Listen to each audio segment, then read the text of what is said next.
I don't know when to start. Do I start now?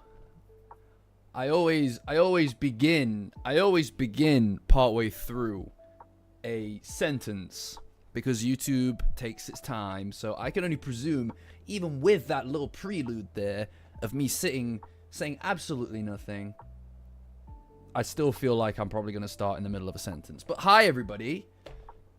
Excuse me. I'm still, you know, I'll tell you what. You start in the middle of the sentence. Fucking knew it. Fucking knew it. It always happens. Hi, guys. Hi, guys. Yeah, here we are. Shit. We're just a week late. Hi, everybody. What's going on, guys? Yeah. I'll tell you what, I didn't expect to be floored as badly as I was by whatever it is. I presume the Rona. I presume that Rook 19 got me. All right, but here we are. Shit. Thank you. Yeah, we hit 7K subscribers. Pretty exciting. I'm just glad to be back in the saddle, guys. You know, like I got well over a week ago now. No rookie cookies for you. Well over mulled wine, yeah. Well over a week ago now, I got like a tripod and everything set up, and it's like, okay, I'd like to be able to fucking use this, please. You know?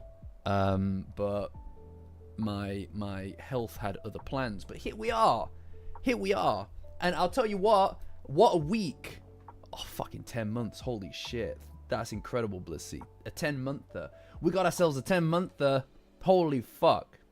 That's almost a year. What's after Zuma tier? What do you get a year in? This is a break week, yes, but I missed last week, Hunt. I missed last week because I was ill. I was the illest. Shit, what comes after? Let me find out. Let me find out what comes after. Fucking, if I can find it. YouTube's back end is dog shit. Yeah, it's Vermola. It's Vermola. You know, you get 10 years in. I miss being Zuma. Yeah. Look, guys, it's a very rare accomplishment. You know. And then, hey, look, on year 2 you get Ida. I don't know what you're gonna get after the 6th year. We max out at Momo, so I don't know what to tell you. I got a tree. I got this thing, although I'm not very good with my camera setup, so I'll need to mess around with the settings so it's actually a little bit more visible. Orbis, 10-monther as well. Holy shit, thank you guys. And Nachan. There is nothing above Momo, that's the problem. I might be able to... Look, that's for me to figure out in 5 years, alright? If any of you guys are still kicking about here in 5 years, then we'll have a reason to figure it out. You know? But here we are. Here we are, guys. I'm glad to be back so that we can talk about this. What a chapter to miss, by the way. What a chapter to miss a discussion on. I swear to God. Absolutely abysmal week to miss a chapter on, considering how this chapter ends. I swear to God, guys. By the way, is it too dark? Let me know if it's too dark, because I was messing around with my camera settings literally 5 minutes ago. So, yeah. No, I hear you, Toaster. Look, I do this thing where whenever I read the chapter, I just ignore the shit out of it afterward. I read it once and then I ignore it so that when I can read it again, it feels like I'm getting a somewhat new experience. Yeah, I think it might be a bit dark, to be honest. I tried to do it so that this fucking thing could actually be visible, but I don't know to what extent that's actually useful. So, sorry guys. I might be able to mess around with some more settings. If it's not a big problem, then I'll just press on. But if you guys want me to change anything, I can change it very quickly. Cool. Because otherwise it's just one big blur. You can't even see, but I've got 2 Momos sat on there. I've got 2 Momos sat on that goddamn thing, and you can't even see them. So you hate to see it. Or to not, rather. 5 months on Patreon is exciting as well, Zilvion. Thank you. Honestly, I'll get to it in the pomade halfway through, but yeah, you know, especially like being ill and stuff like that, knowing that there's like that base of support is more important than ever. Genuinely, I don't know how to say it beyond that. It's absolutely crucial, especially with me working on such a big project currently. Obviously the Space Globalist arc, you know, which is I was aiming for this month. I'm hoping for this month, but we'll see. I was out of commission for more than a week, so it might get a little bit pushed back. But anyway, it is what it is. So guys, I'm probably going to be coughing every now and then. I'm still dying, generally speaking, but I'm getting better. What a great fight. What a fucking amazing fight sequence, by the way. This whole fight has been amazing. It's felt so... it's felt like very Dandadan, very early Dandadan, you know what I mean? They tried to get me. I know, who would have thunk it? That it was a whale the whole time. But, yeah, I mean, look, this whole fight sequence, this whole fight experience has been incredibly gratifying to kind of experience. Do you know what I mean? Like it's felt really Dandadan. It's captured a lot of the stuff in Dandadan that I really love. And you know, I used to pray for times like this, you know. Oh, thank you, Zilvi.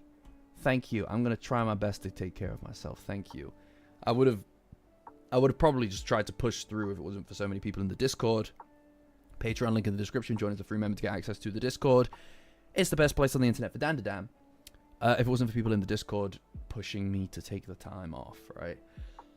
It's a crazy thing. I just knocked my fucking camera. I need to get used to where that is.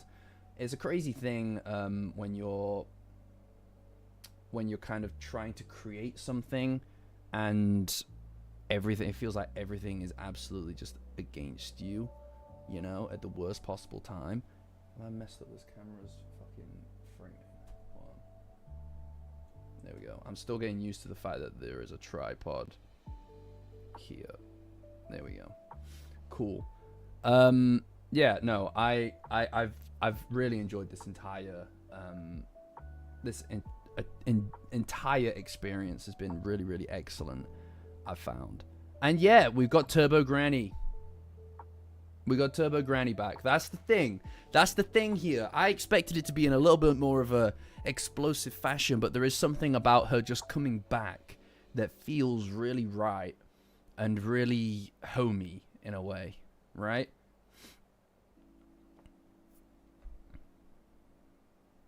Thanks, Shannon. Appreciate you.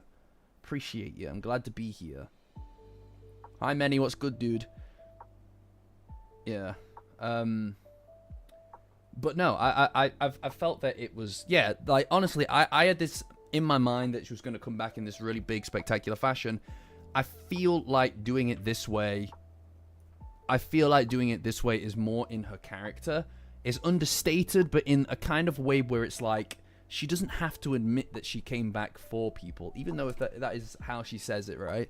We'll talk about that at the end of the chapter when we actually get to it, but it feels so fucking good to be at this point with it, right? Like, to be back at this point with it where everything feels like it's moving back in the right direction, you know? Things are moving. Yeah, she just came back when she was hungry. But it feels really good to be back at this point. And like I said, that last fight for me has been absolutely perfect. That last fight has really captured all of these things, all of these feelings that I think Dandadan captures so well, right? And it's not all about the fights. It's not all about the over the top plot experiences. It's about the characters, you know, and the way that they rely on each other and work to make each other more. And you know what else as well? With Tatsu, just generally speaking, he is so masterful in this way of a lot of the scenes feel, and we've spoken about this a lot. Where this idea that there's a lot of callbacks, right? And by callbacks, I mean not just kind of like remember that kind of thing. The callbacks are done to serve the plot, to serve the characters. And one thing that's really cool is as we're retreading where they've been before, that kind of retracing their steps, it's done in order to... It puts you in the position of someone like Momo, right? Like, feelings-wise. You see something that's not exactly the same, but somewhat similar, and you get that kind of feeling of I feel like we've done this before. This feels familiar. Deja vu, almost. And you can only presume that is what is... That kind of aligns with the way that Momo's experiencing these moments, right? Like the way that they hold each other through the sign, like right here. I can show you. Right, just here. That kind of feels like at the end of the Serpo arc where they're holding each other. Even when they go back into the real world and one of them's Momo's laying on top of Okurun, it's that same dynamic, right? It's that same feeling, that sensation that we've been here, done this before. And it's not done in a way where it really wants you to see it. It's done in a way where it just gives you the shapes of what it is that it's trying to do or say. And you get to put the pieces back together in your mind, just based on the fact that you feel like that's the case, even if you don't realize it. And I don't know, I feel like that's a subtlety. There's a subtlety to that not a lot of, at least in my experience, not a lot of anime captures very well. It's his ability to hold back whilst also leaking these things out to you that I find incredibly engaging. Incredibly engaging. Hi, Eric. Good to see you, dude. But, yeah. So this whole arc has felt like that to me. And I've really enjoyed it. I've enjoyed a lot of it. And even this mummy fight, right? Like, it's that their ability to work together has always been this centerpiece, right? In Dandadan, and as I write about the Space Globalist arc at the moment, one thing that I realize is that it's so deeply linked. It's so deeply linked. The physical way that these characters engage conflict, work together, overcome things in conflict, reflect this emotional growth, or necessitate an emotional growth, or an interpersonal growth, a relationship growth between characters or internally. Whether that's GG, not just, like one thing that... No, I'm not going to spoil that. I'm not going to spoil that. That's a different insight for something else. That's for the video. But my point is that overcoming these personal struggles, or coming together, in this case, learning to trust each other, or Momo learning to trust Okurun, or turning around on the spot and not running away and choosing to stay with him. These are the things that push forward the relationship, and you see it in nice try. No. Nice try, me. And you see it in their the way that that the chapter ends, right? It's just a joy. It just feels really good to read this. It just feels really nice to read it. It feels like that time, that first time reading Dandadan, where you sit and you binge so much of it. It feels like that. It feels like that on a weekly basis, and I love that about it. This is a period of time that I wish I could capture in a bottle, I am a bit sick still, Eric. I am a bit sick, but the show must go on, brother. Fucking hell. Anyway, right, so let's start the chapter, alright? We're 15 minutes in. Let's start the chapter. Yeah, exactly, Crash.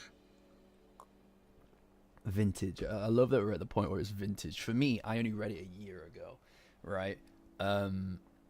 it just, I don't know. I'm really enjoying all of this. I think part of it is just because it's Momo and Okarun working together again. And so much of the heart of this series is that, 15 minutes. Yeah, I know. Yeah. I'm very curious to see how much longer this arc continues. But I'm not in a rush to see the end of it. Like, I don't want it to overstay its welcome, but also I don't want it to just be over. I've been enjoying it a lot. Oh yeah, the relationship between Seiko and Turbo Granny as well. Like that is one that is absolutely like key. So much of it happens off screen as well, but their personality types just work together so well. And I love that the first person she came back to was Seiko, because they're friends. Like that, I believe that they're friends. Like when Turbo Granny goes off with Seiko on in the Space Globalist arc on work, it just feels like they're hanging out. I fucking love it. That would be good. But let's see. I like, honestly, Turbo Granny stepping in to kind of help straighten things out, I think that's going to be very good, because we need to get a bit more from her character. I think that it's about time when she comes back. I feel like she needs to be back for like a moment of center stage. She needs to take a little, like we need her to be involved in an arc, right, rather than just a side character for a little bit. But anyway, so at the beginning of the chapter, they defeat the mummy by unwrapping all of him, and then the air gets to him and poof, he turns into dust, right? And he falls apart. But then he turns into a fucking whale. Because of course he does. Why wouldn't he? Right? Yeah, once feeding. Typical cat behavior, yeah. Fucking turns into a whale, which would explain the echolocation, right? Like, are all aliens just like ocean focused? What's the deal with that? I guess was the Flatwoods monster, was he an actual alien, right? Or not? Or was he a cryptid? Because all the fucking Kerr are Kercake isn't, I suppose not. Yeah, she's shockingly human. I don't know. Yeah, Vamola though. Vamola is a offshoot of humans though, isn't she? Right? Like Vamola's the Sumerians came from humans. The lizard guy. Oh yeah, no, you're right about the lizard guy.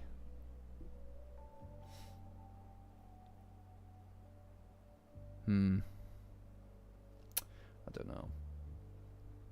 Anyway, it doesn't really matter. But yeah, no, so Okarun says that there's a theory that aliens can't survive on Earth without a human body, so they preserve bodies to be used again when they return to space. Which is ludicrous. What do you mean there's a theory? Who came up with that theory? Yeah, see? I don't know. Maybe it's just aliens from the far reaches of space, right? I don't know. Yeah, it is a break week, Chris, but I was ill last week. I was unwell last week, so I'm back to deal with last week's chapter this week. But anyway, and here's what I mean, right? This here is amphibious, so you'll count it. Oh, hell yeah. Hell yeah. Thanks, Chris. Appreciate you. I do feel a bit better. I'm not 100%. This here, right, it feels like that bit at the end of the Serpo arc. And I do think that it is intentionally done that way, because there are a lot of shades of similarity between the Serpo arc and this entire ordeal, right? Like, the fact that it's so heavily built on trust between Okarun and Momo, them having to kind of learn to come together to overcome a threat, Ida being a centerpiece to the fact that there's a trust kind of issue between them. it just has those same shades of the same thing. The fact that the fucking bad guy is a whale is very similar to Nessie as well, right? I'm not saying that it's a one-to-one, nor would I want it to be a one-to-one, for the record. I don't think that it is a one-to-one, but it is. I do think that it's been done in a way where you are intentionally getting the shades of it. And I won't even classify it as a callback, necessarily. A callback feels cheap. The word callback feels like a fucking Avengers thing, right? Like, or you sit down and watch, I don't know, fucking Free Guy. That's filled with references and callbacks, right? It doesn't feel like that kind of shit.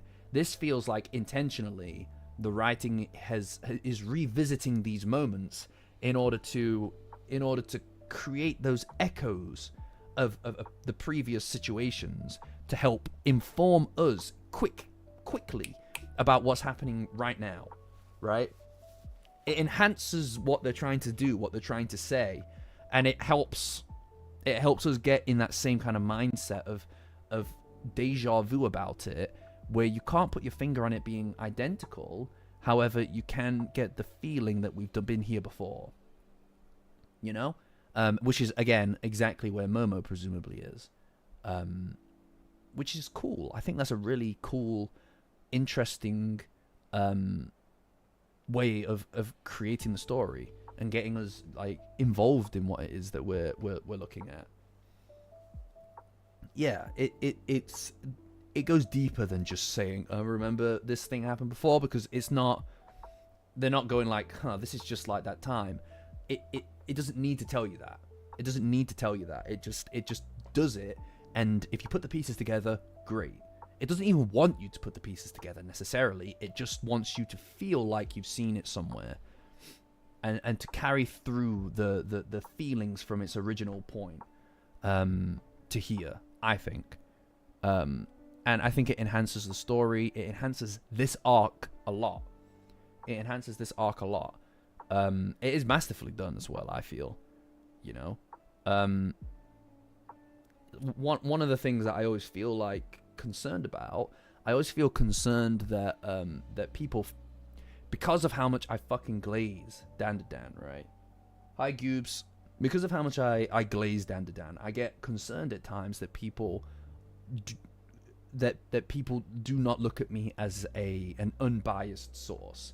And admittedly, I am invested in the success, and I'm invested in the immersion of Dandadan. I like to be involved in the story. I like to give credit where it's due, and I like to huff the hopium about it. I don't like to doom about Dandadan. But I do also feel like I will not give something credit unless I feel it's due it. And Dandadan feels like it typically is, right? When we were doing the Typhoon Man stuff, when we were doing the ninja stuff, you know what I mean? I didn't glaze it. I didn't glaze it because I didn't feel connected with what was happening, really. I didn't doom about it, but I didn't like get super involved in it. Aw, thanks, Goobs. Appreciate you. I'm glad that you enjoy it. I'm glad that you're having a blast, Crash. And this is another thing as well. This is another thing. I don't want to take away from other people enjoying different things. I'm not going to enjoy every single fucking chapter, and that's totally fine with me. I want to let this, because it hops genres, it hops stories. Not everything is going to hit with everyone every time. And that's fine. If it did hit every time, then I truly would not be a satisfactory person to come to discuss this, because it would always be, yeah, based. Yeah, based. Who fucking wants that? What's the deeper analysis of based? Do you know what I mean? Does that make sense? For me, I want to be invested, and I am going to push myself into enjoyment more so than not. But if I'm not enjoying it, then I'm not going to sit here and glaze it. This arc, for me, has had consistent stuff to talk about and enjoy, right? There's a positive channel. It's not a negative space. I don't want it to be a negative space. But at the same time, you can't force absolute positivity about something unless you genuinely feel it. I feel it here. I feel so much glee about where we're at right now. Every single fucking chapter is something I'm excited to read. It's like Christmas every fucking week except this week because it's hiatus, right? It feels like fucking Christmas all the time. YouTube is saying to me, now's be a great time to put some ads down. No, we don't run ads, guys, when we don't run ads when we're doing the live stream. Okay, guys, I want you guys to be constantly in a in immediate responsiveness to what I'm saying. I don't want to interrupt the broadcast. I do run ads on the reruns, obviously, but yeah, no. We managed to keep the lights on here and keep things nice and worthwhile because there's so many of you on the Patreon as members, and also donating in the chat, guys. This is the stuff that keeps things running here. Merchandise as well, all of that stuff. So thank you guys for that. Genuinely, it's what keeps these streams monetarily worthwhile doing. All right. I love doing it anyway, but it means that I don't need to worry too much about sitting and just making videos constantly. It means I can let things cook, let things breathe, you know? Oh, thank you, Yukiko. Is that it? Yukiko. Yeah, thank you. Thank you. I appreciate that. That one doesn't get enough love from my perspective. There are things I would do differently now, but we don't go back, you know? I'm working on the Space Globalist Retold right now, guys, okay? I'm working on it right now. There's a long video, all right? I'm probably going to premiere it, guys. Hopefully this month, I'm going to premiere it. You're talking 2.5 to 3 hours, so buckle the fuck up if you want to join in, all right? I'll give you prior warning of quite a few days, probably 2 days. But buckle the fuck up, all right? Seriously. Yo, yeah, I'm constantly working on stuff, man. I've got my servants on it. I provided a chapter list to the Yokai Power tier users and Dandadan tier users in Discord, and I'll also be providing them with the first minute or so whenever I get that done. So I hope you're excited for that, guys. Like I said, it's going to be a big one. It's going to be a long fucking video. All right. I just finished writing a bunch of it, and I'm trying to amp up some of the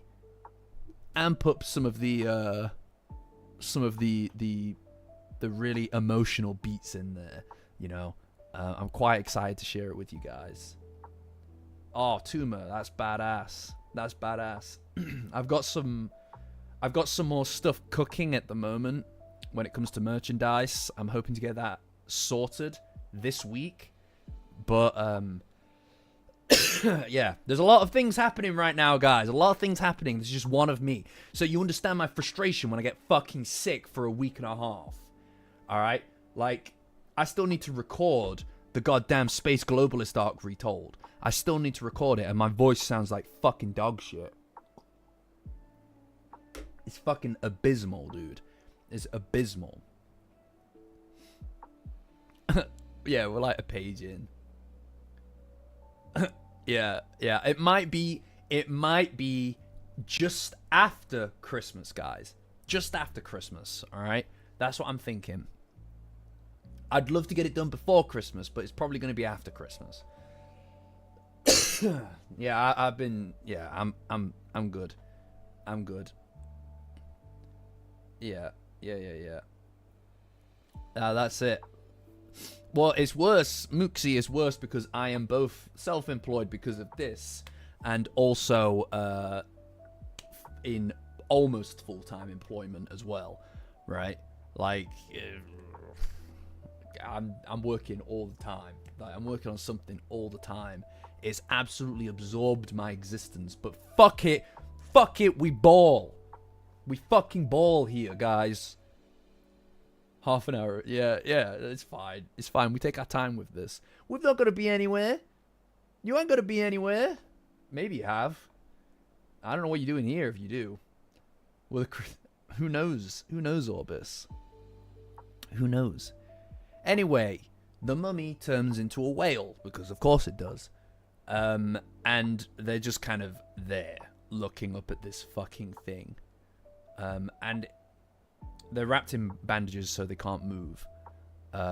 It's ridiculous. This whole sequence is actually ridiculous. They try to work together to visualize the key. I don't know why it's called key now, chi, and turn the Ogre Club back on, and they manage to. And I love this dynamic of them working together to really properly use this weapon.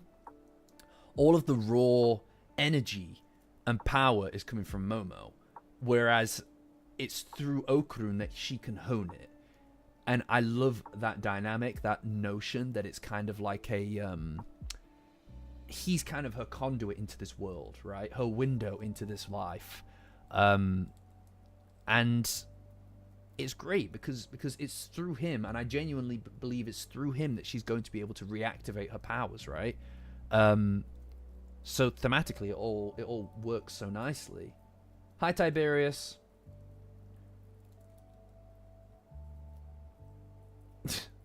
Mooksy, I appreciate you. Don't worry about it. I get you. You just it's an exhausting life. You got to do things on your own terms, you know, because it's like, you know what I mean? It's exhausting to put pressure on yourself needlessly. We're all here just for whatever life it is that we have. So I don't know. Do things in a way that makes you comfortable. Just fucking enjoy life, you know? Even though I'm also poor most of the time as well, you know? Damn right, you hustle that shit. Unemployment is a crazy thing, guys. Unemployment. Look, every single bad moment, and I'm not a religious fella, right? But that doesn't mean I don't have any kind of belief system, any kind of spiritual belief system, and something that I absolutely love, the yin yang. Just generally in the yin yang, what I think is really inspiring about that is that each of the dots, the black in the white and the white in the black, it reflects to me that all good times have the potential to turn bad. And that's where that dot is, right? Like, inside of all, you can be surrounded by good, but that doesn't mean that it's going to stay that way. But in the same way, bad shit happens, man. Life, in my opinion, life is more bad than it is good, quantitatively. But that doesn't mean that you can't find something worthwhile inside of that. Last year, I was incredibly unemployed. All right, and it's like you see memes about it, like, oh, get up and play video games, right? It's fucking miserable existence. It was during that time period that I found all of this. It's during that time period that I found all of this, and I made my videos, and it gave me an opportunity to create something and to be heard and to be a creator, to find value in myself and for other people to find it as well, and to connect with people. I've made incredible friends. I've made, you know, not a lot, but a little bit of money. It's a business, right? And I've made something of a mark on other people's existence, even a small one, even a tiny, tiny one. And that is during that period of time, right? That is the white dot in this world of negativity that I was in, right? And that's just one thing. So it gets better. It can always get better. It can always get better. Oh, Sky in here. What do you want? But anyway, you know what I mean? Oh, thanks, Jenny. Appreciate you. Look, I've got Momos on top of the Merry Christmas sign. You can't really see them very well. I've got a little Christmas tree there, too. I'm going to mess around with my camera settings a bit so that it all becomes a little bit more clear. But anyway, guys, point is that, fuck it, we ball. Yeah, it always gets better if you let it. That doesn't mean it comes free. It doesn't come free. It's a lot of work.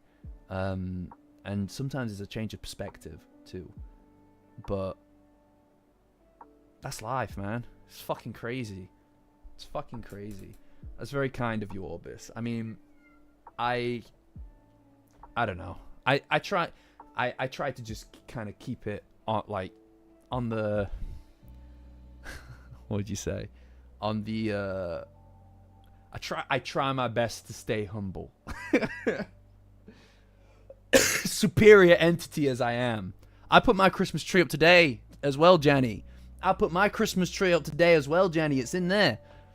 Maybe I'll show you guys on Discord. Patreon link in the description. Join as a free member on my Patreon, guys, to get access to my Discord.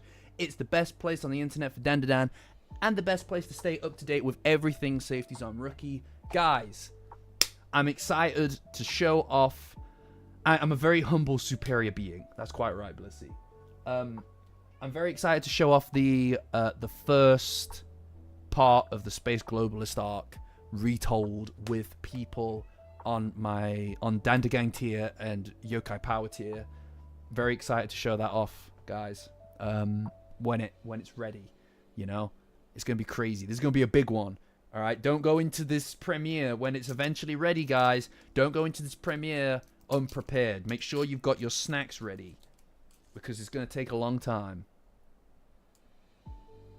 That's very kind of you, Plague. Thank you. You know, and I appreciate that as well, Orbis. No, for real, guys. Thank you. Like, I don't know what to say beyond just anything that you feel that you're getting out of this.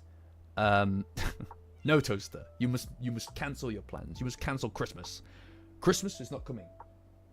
Anything that you feel that you've gotten from this channel is unbelievable to me. All right, and I promise you that I've gotten more. So you've done it for you. You did it for you. You found it, you engaged with it, and you let yourself feel it, and that's the main thing. And the fact that you guys, any of you, have let the content that I make connect with you in any real way is something that I am grateful for, if that makes sense. Anyway, look, we're still in the... We can talk about this stuff afterward, alright? I know, Sky, what do you want, dude? What do you want? Come here. Come here. If you want to come say hi to the people, come here. Come on. Come on, you're distracting me. You are distracting me, sweetheart.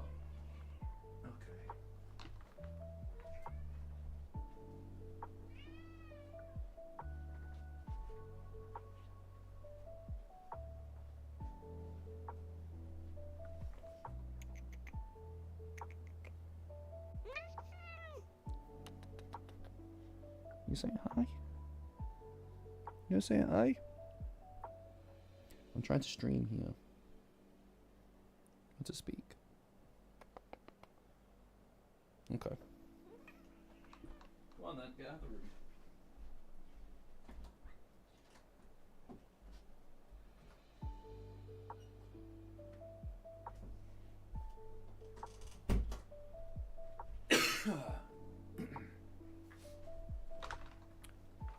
Yeah, I know, a little Sky.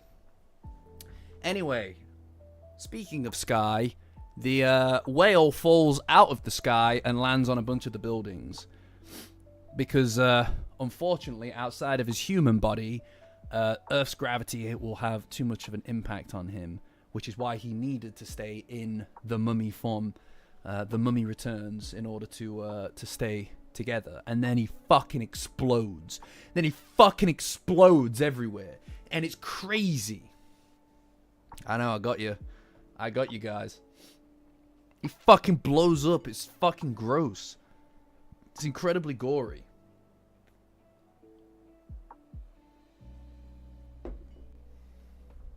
It's incredibly gory.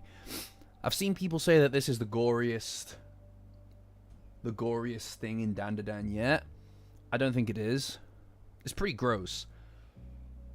It's pretty gross, but, like, honestly, go back and read the Vamola stuff. Hell no. There are people's fucking heads getting blown off, people getting chomped down by the Big Mama and turned into weapons. Like, someone gets their head fucking clean shot off. It's wild. They do not hold back in the Vamola backstory, right? Like, the horrors of war are on full display. Yeah, it's next level stuff. It's next level stuff. You know, there are people whose arms and legs are all chopped off and shit. It's fucking crazy. Yeah. But anyway. More importantly, this is the scene that we get out in the real world. Now, this looks like Momo's powers, dude. This looks like Momo's powers, but like, it's almost like they're crackling because they're not ready yet, you know? Like, it feels like they've had to force their way out. And this, to me, is purely this desire to protect. Okurun. You know? I like this a lot because it's so vague about what it is. Yeah, this feels like Momo's shield. Maybe it's coming through the club, perhaps. Perhaps. I like the idea that it's not, but it very well could be. You know? Yeah, I don't know. I mean, again, it's fairly vague. I prefer the idea that this is just natively Momo doing this to protect them both. And that's why it's all crackly. Because it feels like it's just squeaking through. You know, it's pure desire to protect him, instinct almost, rather than this conscious decision to do it. You know, there's a desperate element to it. I think it's very cool. I like it a lot. Yeah. I like it a lot. Yeah, I don't think that she realizes it either. And that's the main thing. Yeah, it explains the echolocation, Tiberius, for sure. It's ridiculous. The whole thing's ridiculous. Yeah, quite possibly. I mean, I think that what this to me screams, this whole situation to me screams that we've taken a step closer. We've taken one more step closer towards them reclaiming her memories, right? And this also screams to me that it's through their bond that they're going to be able to do that. You know? I honestly, this whole sequence is so fucking cute. Fuck. God damn it, it's so fucking cute. Holy shit. Holy shit, dude. God damn. This is some Dandadan right here. Holy fuck. Oh my god, it's so good, dude. This is so good. I've been dying for this all year. Inject it into my fucking eyeballs, dude. This is amazing. Fuck. So they return, and they're obviously all like, oh, fuck, hell yeah, we're fine. And then they just start fucking complimenting each other.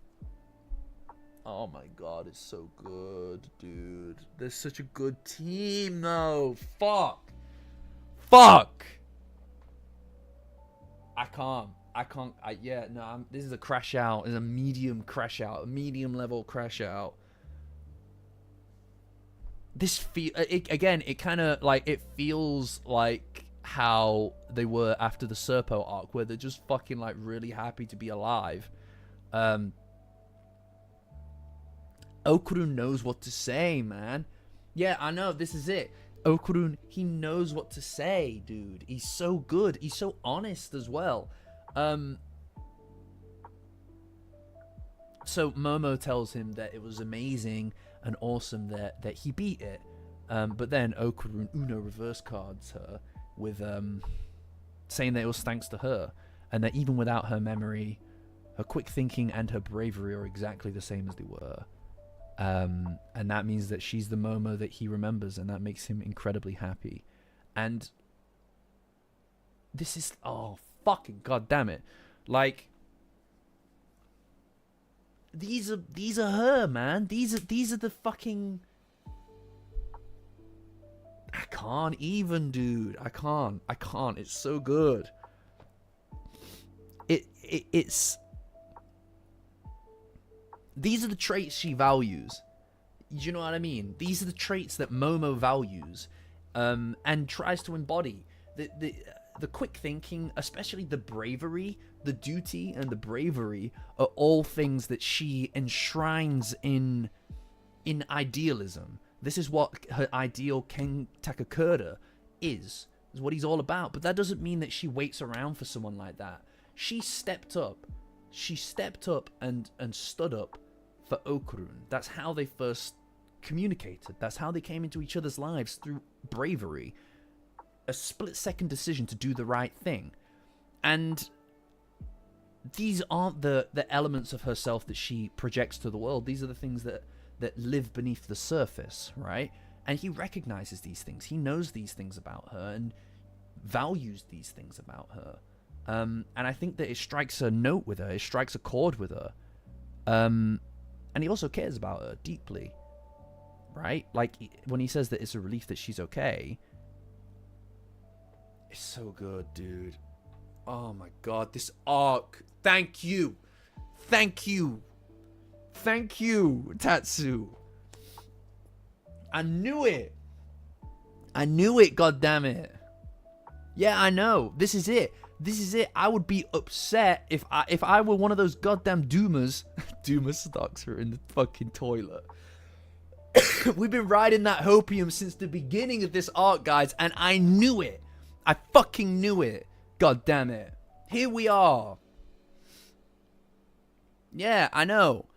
But this is it, though. The fighting is so important. This is what's so fucking important about Dandadan's conflicts. It's that they resolve and understand and work together. And work together in order to overcome everything. And as a consequence of that, like working... The fact that she chose not to run away, and the fact that she chose to use her quick thinking, these are important traits to Momo. Things that she would have done anyway, right? And all of those worries about whether or not she's the same person, whether or not he can reclaim something in her, is they're all put to rest because of the conflict, of the way that they work together in the conflict. It's fucking great. It's amazing. It's so good. It's so goddamn good. Every single fight is done for a reason. And they go into it with anxieties. They go into it with these conflicts, these interpersonal conflicts, these issues with each other, these issues with themselves, and they resolve it through this. Because it's like the purest fucking way of showcasing that you care is, do you turn and run or do you fight? You know? And every single fucking time, man, these guys choose to fight. You know? For each other, to protect each other. And that is the most important thing. That's the heart of their bond, is that they're willing to sacrifice. You know? God damn, it's so good. And it's like, this guy, like, you know what I mean? You know what I mean? Last, like, it's just perfect. This series is so good, dude. I actually can't cope. I cannot deal with it. It's so fucking good. And they don't have powers at this point. Neither of them have powers at this point. You know? And I love that as well. I love that as well. That neither of them have powers, because it's purer. You know? It feels like it's more dire than it's ever been. So the risk is higher, which means that the sacrifices are even more riskier. They're even riskier than they would have been. And it means that every single action that they take in this conflict is twice as intense as when one of them had powers, or they both had powers. It's fucking amazing. It's so good. And this is part of the reason that I suspect that she used her actual powers is because she's completely drained here as well. And she's shaking, so she can't really like walk around. She's basically frozen in place, and Okurun offers to give her a piggyback. And this is again, it's like those reverberations of their relationship are here as well. They're in plain sight. This is how they approach every conflict together, right? Like she rides around on his fucking back, but you know what it is? They don't need the powers really at this point. They've overcome so much that. Oh, it's so good, dude. I actually can't. Yeah. He's used to carrying her on piggyback.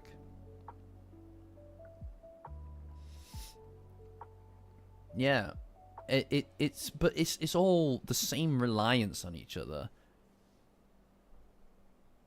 And I fucking love this. This is perfect. This bit is like, oh my god, dude. Look at this. I just have to show you. See this here. This bit right here is everything. This bit is everything. This exact fucking scene is the pure. This is what that whole fight was about, by the way. This is not just an expression of, yes, she believes in space aliens, right? Even though that is the crux of it. It's that she believes him. It's almost a double entendre in a sense, where it's like, it's not just about believing in aliens, it's about believing in him. Believing the things he said about aliens, believing the things he said about everything. When he said that he loves her, right? Which he said only a few chapters ago. She was in disbelief, especially about the idea that she loved him, but here it is, she's open to it. When she says this, she is willing to believe him, I presume, about everything. Even if she doesn't say it explicitly, because that's not who Momo is, right?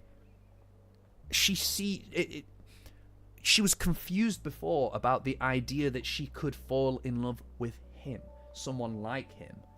Now she sees it. She understands who he is, why it is that he embodies everything about the ideal Ken Takakura, especially at this stage in his development, right? Oh, damn, dude. Oh, my God. No, it's so good. I can't. Imagine making this shit. Imagine writing this. Yeah, it's about trust. It's about reforging that trust that they had lost. Right? That's the main thing. It's fucking so good, dude. Oh, my brain can't cope. I can't handle it, man. Every single week we eat so fucking good around these parts, dude. Yeah, she definitely can't express herself verbally. She can't tell him exactly that what it is that she means when she says that. You know? But she says it. And it means more than what she lets on, and it always does. It always does. And this is what's really powerful about this situation, and the fact that it's Momo that needs to work to accept reality, right? Like the truth of the matter. It's all on Momo. Okurun is there. He's there, and he has accepted that he has a responsibility to work to gain her affections again, and he wants to put that effort in. He doesn't just accept it, he wants to do it. It's a mission that he has chosen to undertake, because that's who he is, man. He doesn't need to grow necessarily. He just needs to show who he is to her. It's Momo that needs to accept these things. It's Momo that needs to learn to accept how she felt and feels, and grow back into that person again. No different than being too small. She needs to grow to accept who she is and how she feels, and to just fucking say it. And that's what this is. He doesn't need, he's at his peak. My guy is at his peak. He's fucking done everything. And she's reverted because she has to reclimb that mountain. And it needs to be her turn, I think. At the end of all of this, when she gets her memories back, it needs to be a choice. A choice to accept that that is who she was. That is how she felt. And to reciprocate his feelings and tell him that. That's it. And then we're done. And then we're done with that, with the back and forth.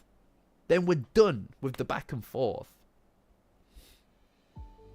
Then they're onto a new stage. Then they're onto a new stage. You know? And I'm excited to see that. But that needs to be a victory. This needs to be a victory. And I'm fucking so here for it. I'm so here for it. Yeah. Tiberius, exactly. The guy does not fuck around with his characters. I believe that he cares about his characters deeply.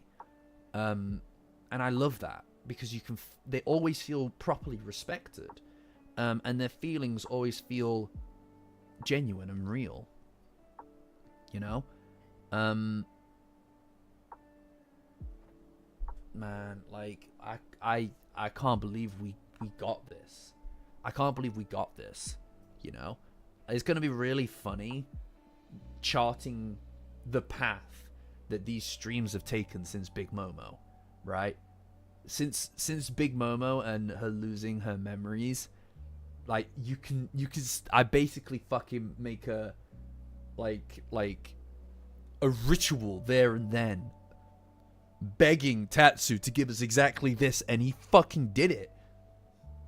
It's like he knows so well what it is that would work for his story in a way that is like mind-blowing to me, because I was like there begging for this to be reality, and that is what we got, at least so far, right? God damn. And then at the end of this spectacular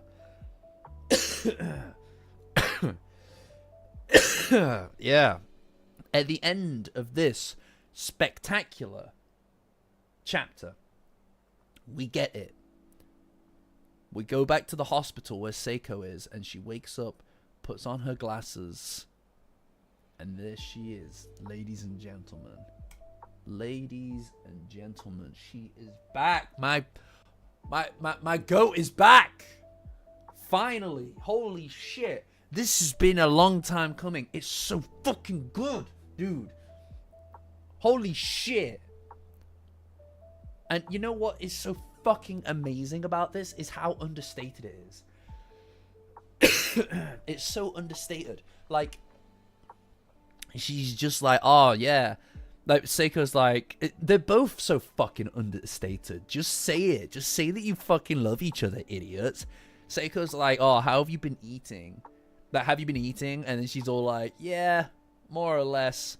The world's filled with delicious food. And then Seiko's like, oh, fuck yeah, that's badass. Because they obviously, and there's another thing that connects them both, right? There's another thing that connects both of them, is food, right? Food is such...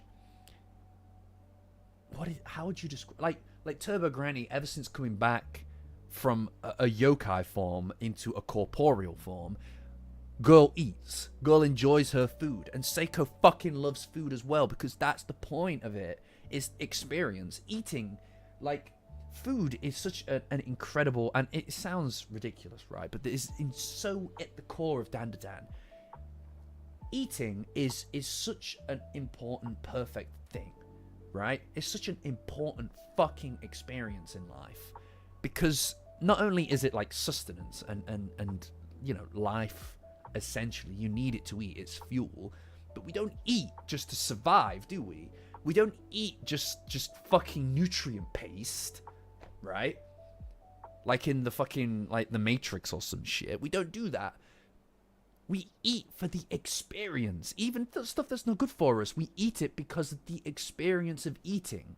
It's more than the sum of its parts. It's more than just sustenance. It's experience. You know, like there's a small window in which you can enjoy food typically before it goes cold or it melts or whatever. That's experience. That's the point of everything. Is you're not here for a long period of time. You're here for this, for the experience of it, of coming together with people and having something that has a very finite existence and experiencing it as a group. And this is something that's at the heart of both of these characters. Both very wise characters. There's a lot of wisdom in this. And they rebond, I suppose, over her experience eating food. And she ends it by saying that all the people, all the shitheads in the world aren't really to her taste.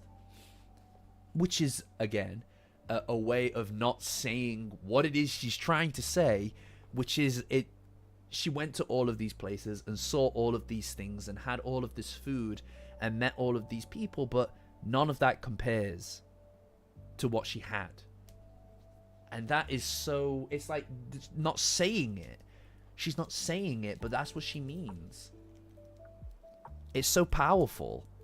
And it's perfect. And it's really open as well. It's as much as you're going to get. It's like, who are you trying to kid at this point? Just say it. It's so good, dude. Yeah. It's so good.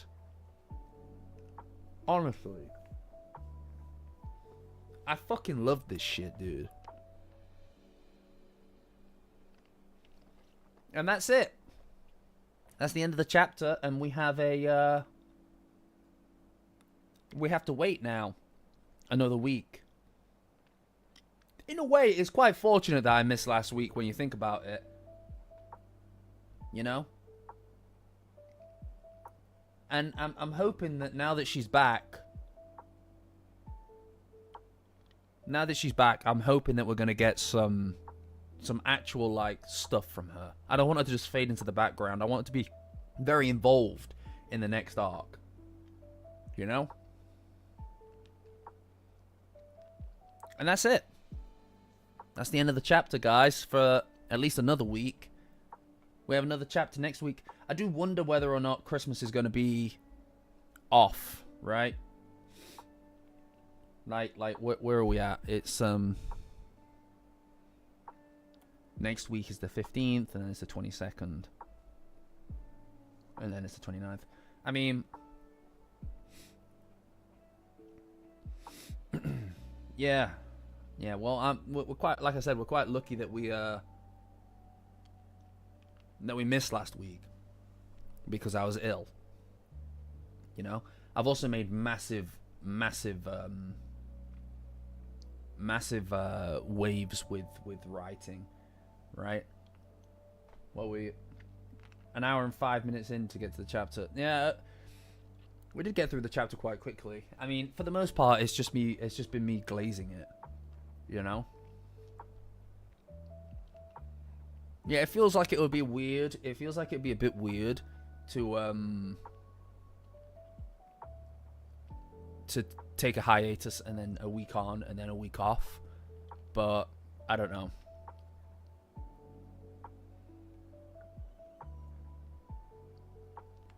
I don't know. I apologize that I'm eating this sweet. It's a menthol sweet, so it's good for my throat. It stops me coughing.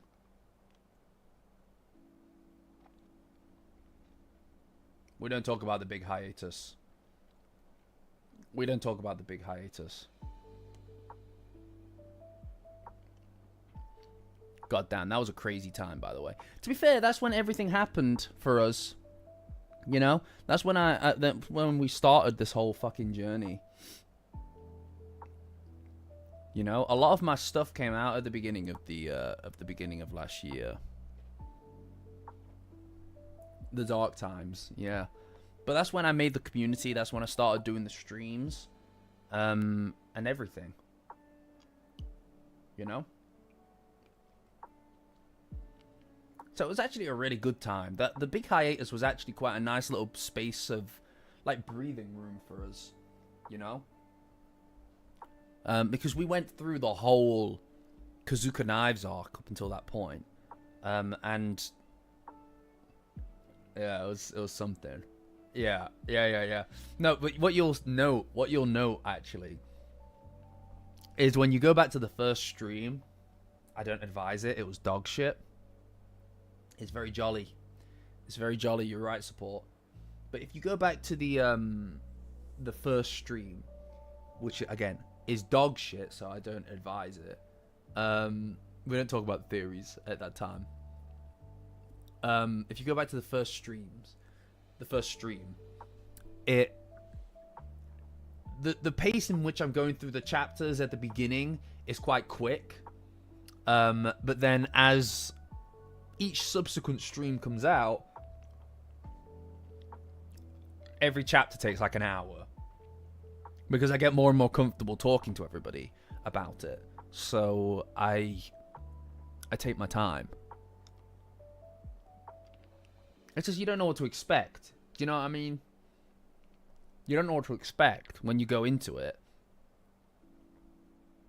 We are not doing a stream rewatch. I start getting yappy, exactly. You know, tangents start to occur. No, there's no way to do a stream rewatch. I can't. I don't rewatch the streams in any capacity at all. It's far too embarrassing. Yeah, it was a whole month. No. We're not rewatching the anything stream related. I swear to God. Like, the video's fine. I accept that. I don't even know when the next one was. In fact, the Cursed House arc retold came out December last year. So it's taken me almost a year, probably more than a year, to get through to the Space Globalist arc. No, I just hit it better, Danny. I just hit it better. Back to the white wall. Nah, that's crazy. That's crazy. That was a time before, back in the before 4 time, back before I had as much support as I do. Because that's the difference, guys. You know? Because I didn't know what I was fucking doing back there. I genuinely didn't know what I was doing back then. But, I did have an entire season 2. You're very right, Natcham. However, it's important to recognize the fact that so many people support the channel along the way since then. So I'm just going to shout out my Yokai Power tier users. Guys, thank you. Many of these people have been on this since fucking, like, what, 10 months apparently, right? And it's crazy that people would support the channel to such a degree, so thank you. That's Angle, that's Blissmas Cat, Christmas Plague. We're doing a Christmas thing at the moment, guys, in the Discord. Christmas Plague, Danny, Evil Wolf, 5th Gram, Jersey, Mother Support, Orbis, Sarah, Serpo, El Clasico, The Ghost of Jelly's Past, Unk Toaster, bruh, Unk. We got Unk in the chat. He is Unk coded, to be fair. Vampy Xmas Sylvie. He changed it. Where did he change it? He changed it back to Old Toaster immediately afterward. Your favourite scented candle. Zero and the illustrious Tiny Tim Kai. Thanks, guys.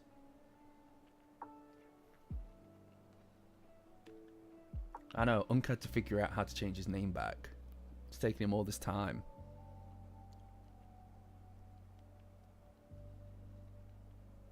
Thanks, guys. Appreciate you. You know? I'm excited to be able to make stuff, and it makes all the difference. It really does, because like, I mean, I haven't released a video since the since that Okrun one, which was released, I want to say, 2 months ago now. 1 month ago, but almost 2 months ago. Shit is a lot of work, you know. And working on a video as long as working on a video that's as long as the Space Globalist arc retold is a little bit nerve-wracking. A little bit nerve-wracking, because you want it to go well, you want people to watch it, and there's not always a guarantee that they will. That's the truth of it. It's not always a guarantee that is. It feels like it's been a while because of the fact that I was pumping out videos like crazy during season 2. But yeah, it's gonna be my longest video for sure. Yeah, recording it, video editing, especially when it's just panels, trying to keep things interesting, is really hard to do, because you have so little B-roll to work with. But people like that content, so I aim to deliver. But because so many people, it's easily my most requested piece of content. Because people want it, it means it's more difficult and scarier to put it together. Because it's like, if you fuck it up, if you don't stick the landing, guys, it's, yeah, that's that done, right? That's that gone. So it's a lot of stuff, and there's a lot of stress on top of that, and it's like, oh, woe is me, right? But having, you know, the basis, the ground of support there, because people are, you know, because people are supporting through the Patreon, through YouTube, through donations, or even just rewatching the content over and over again. This kind of stuff adds up in a way that you can't imagine, because it means that all of this, I can take the time to craft something longer. I can take the time to craft something that's not going to appeal to everybody, because I know that that there are people that are going to watch it. I know there are people that are going to watch it, because they're the same people who are already supporting the channel, you know. I'm glad to hear that. Yeah, no, I get that, Mooksy, for sure. There are people who have specified that they just kind of listen to the content rather than watching it, which is really gratifying. Really gratifying to me. Like I'm very humbled by everybody's response to any piece of content. You always see, hi Cube.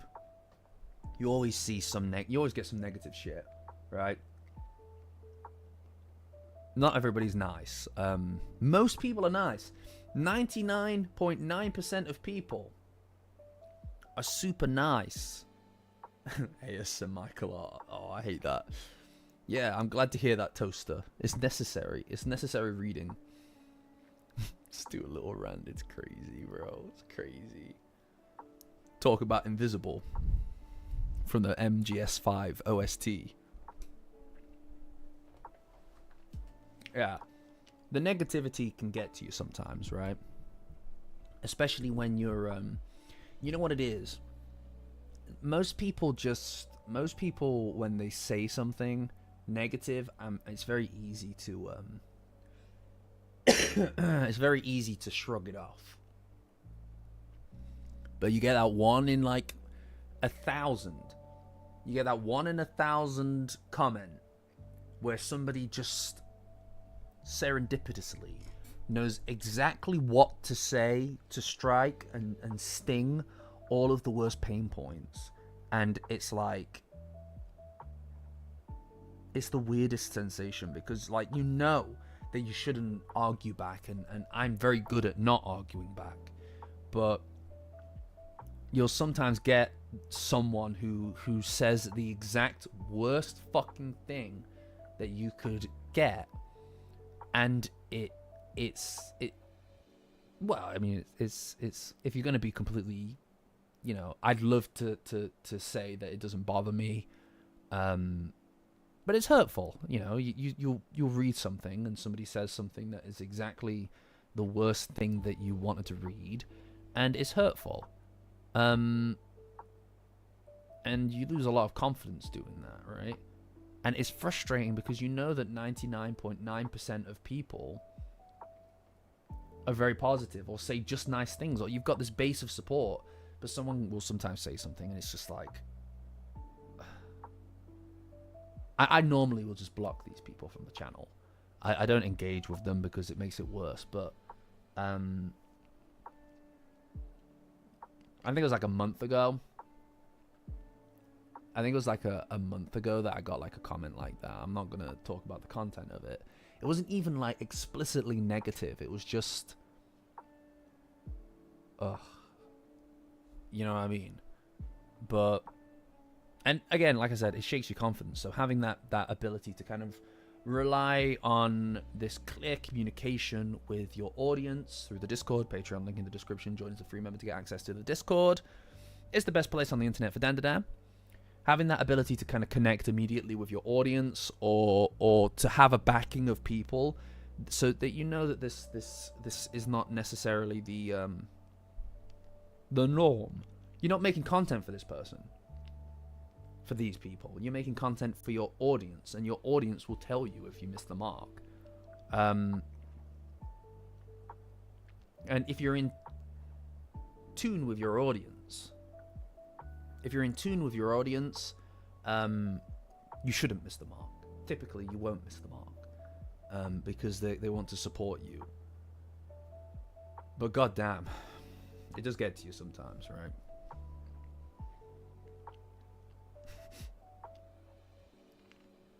I'm glad that you've watched it in visual and audio form. That's crazy. That's crazy, dude. It's okay, Eric. It's okay. It's fine. You know, you frankly, like most of my comments are very positive. It's very rare that I get a negative comment, and if I do, it's very rare that those impact me in any way, shape, or form. It's just like, what, 2 or 3 of them across the year have done that. And that's part of what happens when you get something that's successful as well, right? Like people don't understand that, I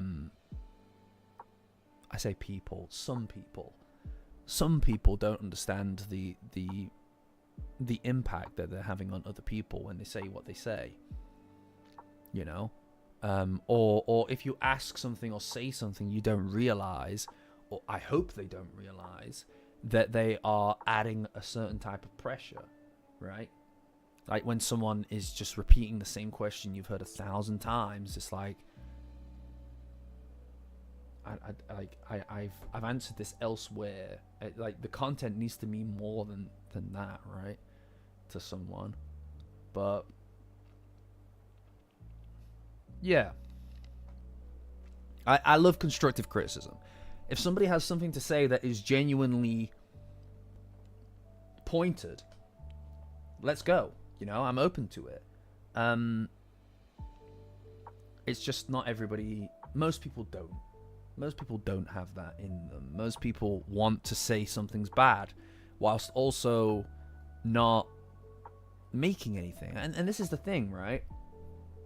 This is my thing. It's my expression. It's silly because it's what amounts to analysis of a pre-existing thing, but I'm attaching me to it. The analysis is more than just breaking it down in an objective way. It's not there's no such thing. I'm breaking it down in a way where I can express to you how I feel about what I'm seeing. I can express to you how I feel about Dandadan in the tone and the content of the analysis. In the way that I try to retell it. I try to express it through the way that I see it and what it means to me. So it is a deeply personal experience for me, putting this content together. So, you know, I think that's also part of why it can sting. Yeah. Yeah. I mean, again, I don't typically I sound really slow. I can talk much faster if you want. I can start talking like this if you prefer. What do you think? I can talk like this from now on, and then we can get through the video much quicker. And it means that if you do go back and you watch it in 2.5 speed, that means that you can actually get it at almost five times the speed. It's much more difficult to talk like this, though, because I keep tripping over my words, because I actually can't think as quick as I'm speaking to you right now. Gotta be higher pitched as well. Oh, I can't. I don't have it in me. I don't have it in me. My astrology. Auction voice. Yeah, it's going once over there. Once, twice. Sold.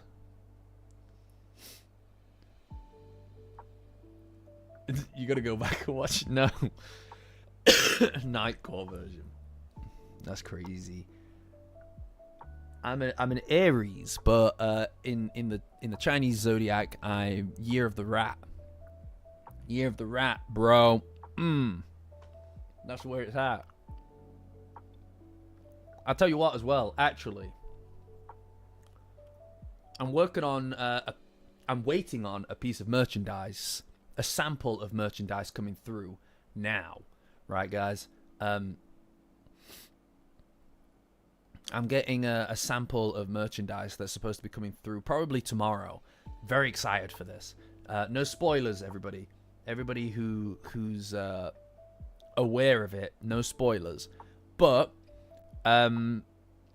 this is my first time tailor making a piece of merchandise to the Dandadan, and Yokai Power tier users. There will be a generic version. There will be a generic version of the merchandise available, guys, for everybody. But if you are on, what do you mean? What am I waiting for? If you're on Dandadan tier, Yokai Power tier user, I want to say the cutoff is, I don't know, let's say another week or so. I don't know what the exact cutoff is. I can't make them forever because I have to tailor make this content. But if you are, let's say by the end of next week, if you're a Yokai Power tier user or a Dandadan tier user, and you make it clear to me what your specifications are, and I'll talk. And anybody on Mount Olympus can go and read this now. Generally, what is she going on about? Pause. I'm not pausing. You can literally go back and rewind. I'm fine. Anyway, I'm gonna tailor make this stuff. Like I said, there'll be a generic version of the merchandise on offer for everybody on the lower tiers as well, or anybody who just wants to purchase it. But yeah, you can watch it at 2.5 times speed. There are more people on Yokai Power tier user. Absolutely, Orbis. No, you don't need to order right now. It's not ready yet. It's not ready yet, support. I need to get... The sample should be arriving tomorrow, and I should know whether or not it's feasible tomorrow. And I will post it in Mount Olympus. I'll also post something on Patreon for people as well to kind of get in their orders as well. But... yeah, so there'll be a generic version available, and there's also going to be a tailor-made version for people on the higher tiers, just as a demonstration of how important it is to me that people are supporting the channel in the way that they have been. I'm very excited about it. Very excited about it. It looks very cool. I'm hoping it comes through well. And, yeah. I just wanted everybody to be aware of that, because if you want to get in on that now, you absolutely still can. But I won't be doing it forever, you know, because it takes time and energy and everything, you know.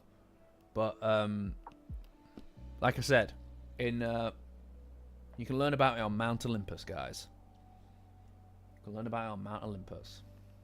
Yeah, it's a whole Kerr exosuit. Absolutely. But I'm going to be offering this to anybody who's about on those tiers for a little while, but I'm very excited for it, and I'll make it clearer soon what it's going to look like. But yeah, pretty exciting. And besides that, I mean, I want to say, let me check, I'm 20,000 words into the Space Globalist Helldivers collab. Hello Kitty collab. I'm 20,000 words into the Space Globalist Retold, which is almost at the end.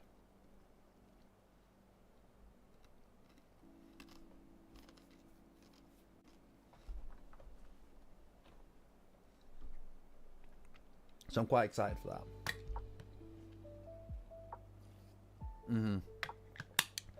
Like I said, you're talking like,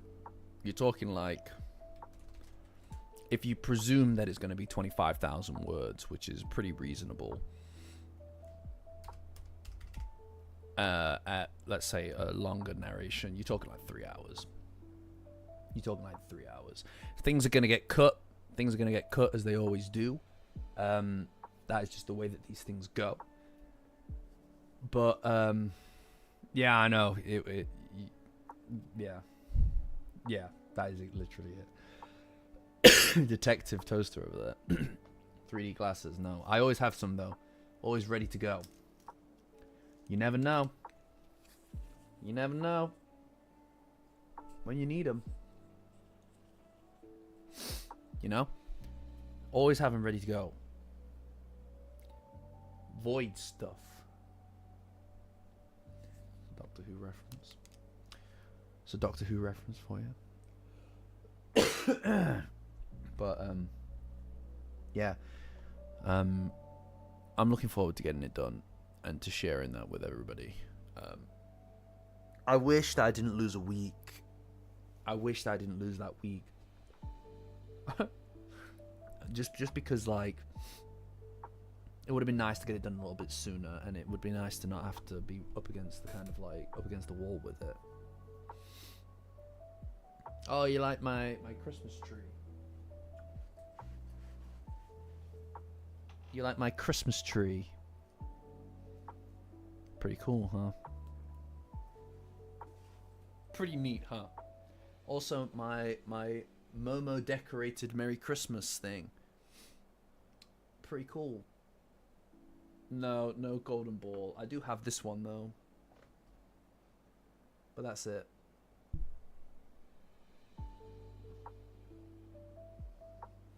Also, I'm supposed to be getting some pretty cool, like, you know what, never mind, I'll leave that as a surprise. I'll leave that as a surprise as well. You know, the background turned out quite nice overall, hasn't it? Right? The background keeps fucking... One of these?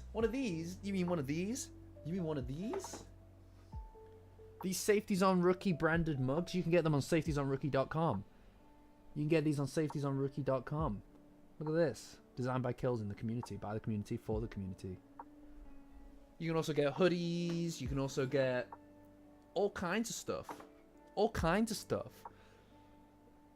If only there were a pinned comment. Well, that's crazy because I have one. I have one ready to go. There you go.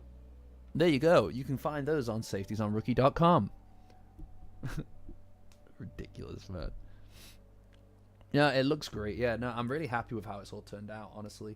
Also, this new camera, there's so many more functions with it, right? Like the ability to kind of like actually change the focus a little. I like the background being ever so slightly blurred, but it is nice to be able to see everything if I want to. That kind of bokeh, kind of like, it makes all the lights really shimmer and glimmer in the background, right? I don't even have any fucking mods on here. I don't know why.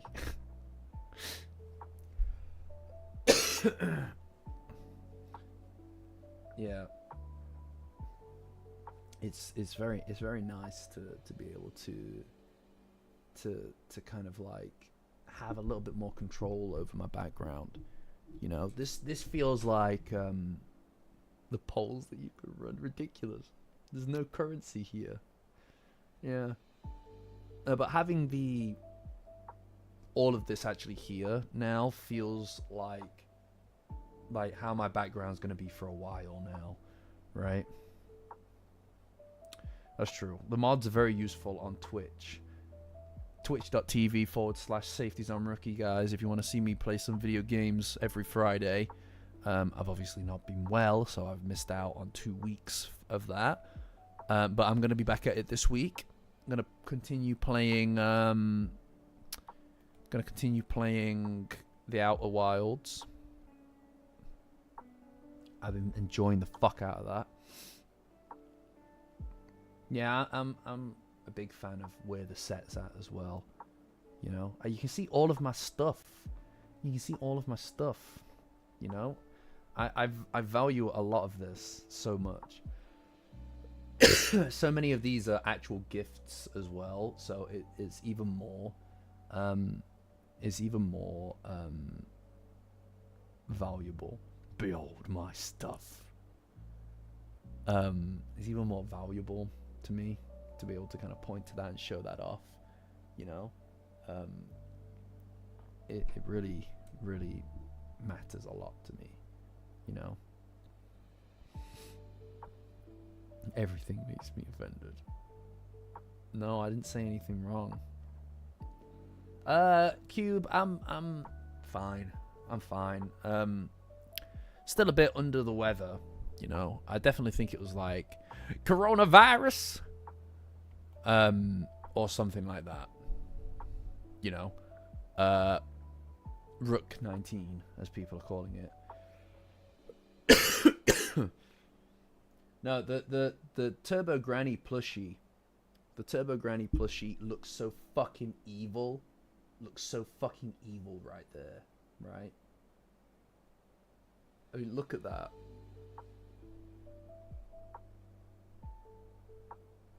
Look at her. She looks so fucking evil, dude. Look, you can see my momos. The Merry Christmas momos. How neat is that? Fucking cute. Yeah, red really does it works well for her, you know.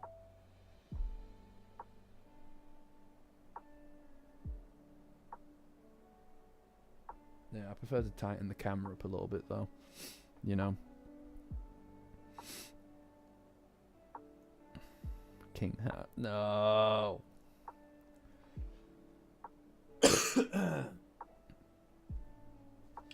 I tell you what though, it feels really nice to be kind of like, you know what else as well? Moving this whole setup around has kind of yielded a slightly different vibe for the general kind of like gist of the stream. I can actually kind of lean back a little bit and relax when I'm talking to you. I don't need to be so focused. When I was using my webcam, fucking webcam. Here it is. Look.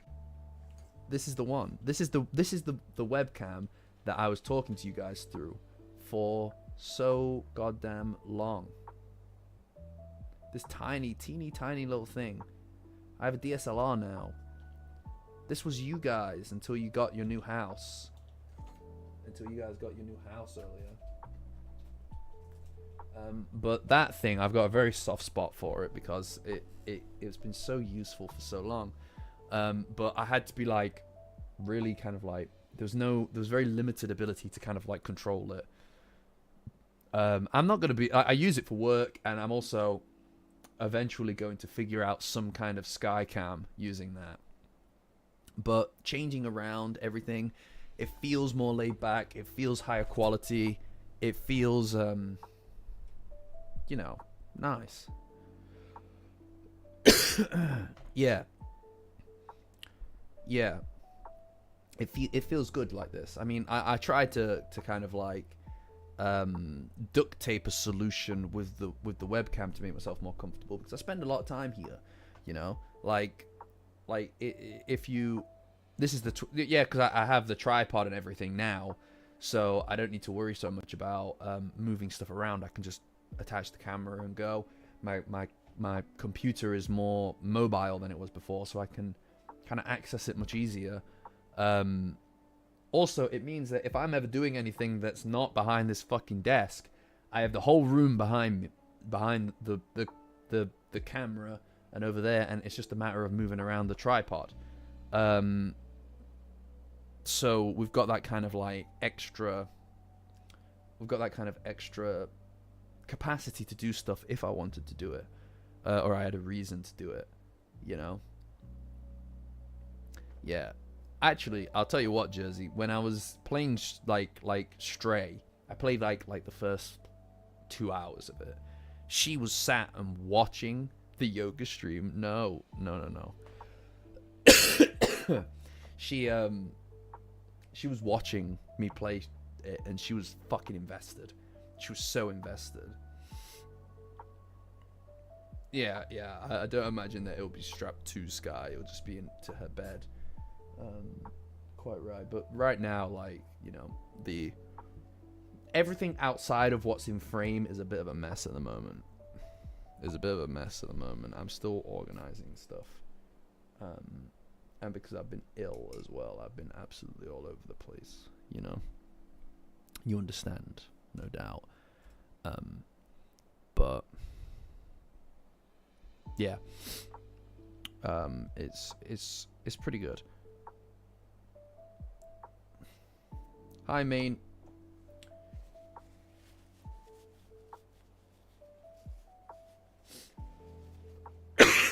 Yeah, a cat would never work towards the greater good.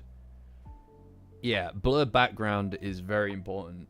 If I don't have a blurred background at work, they'll see all of this shit. I don't need most of my co-workers seeing my shrine to Momo. My Momo ISA shrine behind us. I mean, look at this.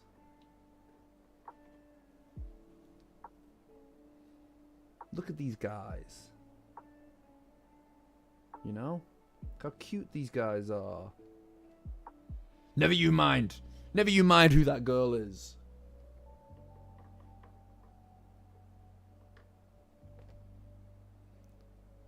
But it makes me happy. You know, having these things makes me happy. The Vamnola. No, I'm not showing my colleagues the Vamnola. I'm like, no, it's a magnet. No, it's a magnet. Yeah. Yeah. It raises too many questions, especially with all the YouTube stuff as well. You know, they'll be like, "Oh, are you like a multi-million subscriber YouTube sensation?" I'll be like, "I'm more the type of YouTube sensation with 7,000 subscribers." I'll tell you what though, guys, 10k and we're doing the maid stream, so you guys need to really get to work. You should be spreading the word of Rook. I don't know what's wrong with you guys. Is that not enough for you? 15k, 24-hour stream. I dangle this in front of you. To what end? Nothing. I get nothing out of it. I'm really upset with you guys. Rookie rot. It's a 10k. That's a 10k. You've got 3,000 subscribers left. Rook for the streamer awards. Yeah, that's me. Everybody knows my name. Everybody knows. Maybe I'd have a shot at winning an award that is exclusively for Dandadan streamers. Maybe there's a shot. All right, that's the best that we've got. That's all that we can really muster.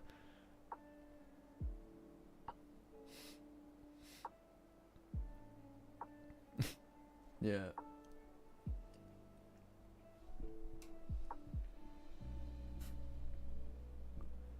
Yeah, I mean, I just, it makes more sense for me to just use Vamola rather than Bamora. You know what I mean? No, please, Toaster, don't. No, please. Please. A Vamnola profile picture. No, I don't think that we need to worry too much about anything like that. All right. All I want to do, I just want to spot. All I want is a spot on the Crunchyroll Awards. All right. I feel like I could host the shit out of that. That's what we need. That's our gold medal, right? Our North Star that we're heading towards is hosting the Crunchyroll. We watched it last week on the Discord. Last year's awards. Patreon link in the description. Join as a free member to get access to the Patreon, and the Discord is the best place on the internet for Dandadan. We watched it together as a community on Discord. It was dreadful.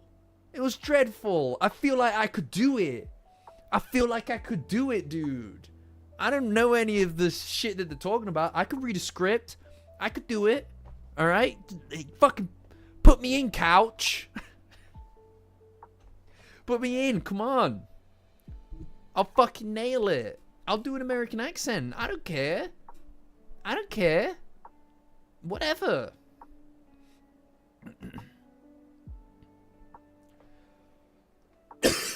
Yeah. Put me in, couch is crazy. No, come on. I can do it. So this is what we need to do. That's what success looks like to me. NordVPN sponsorship, McDonald's sponsorship, and that shit there. That's what I'm talking about. That's called victory. That's called success. All right? Just let's go, you know? I'm sorry to hear that. Work sucks. I feel like I could probably nail it though. It was really bad last year. I feel like if you give me the reins, guys. Give me the reins. Come on, put me in, couch. I can do it.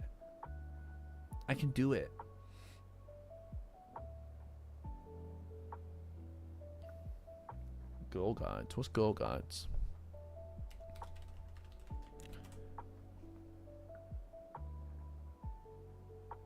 Girl guides began. What is girl guides? Is that the oh, the Girl Scout cookies?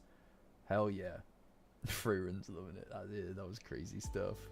Oh, don't worry about it. The put me in couch thing is a reference to one of the Twitch streams. No, we're not sponsored by McDonald's, unfortunately, guys. We'll get there though. I believe in it.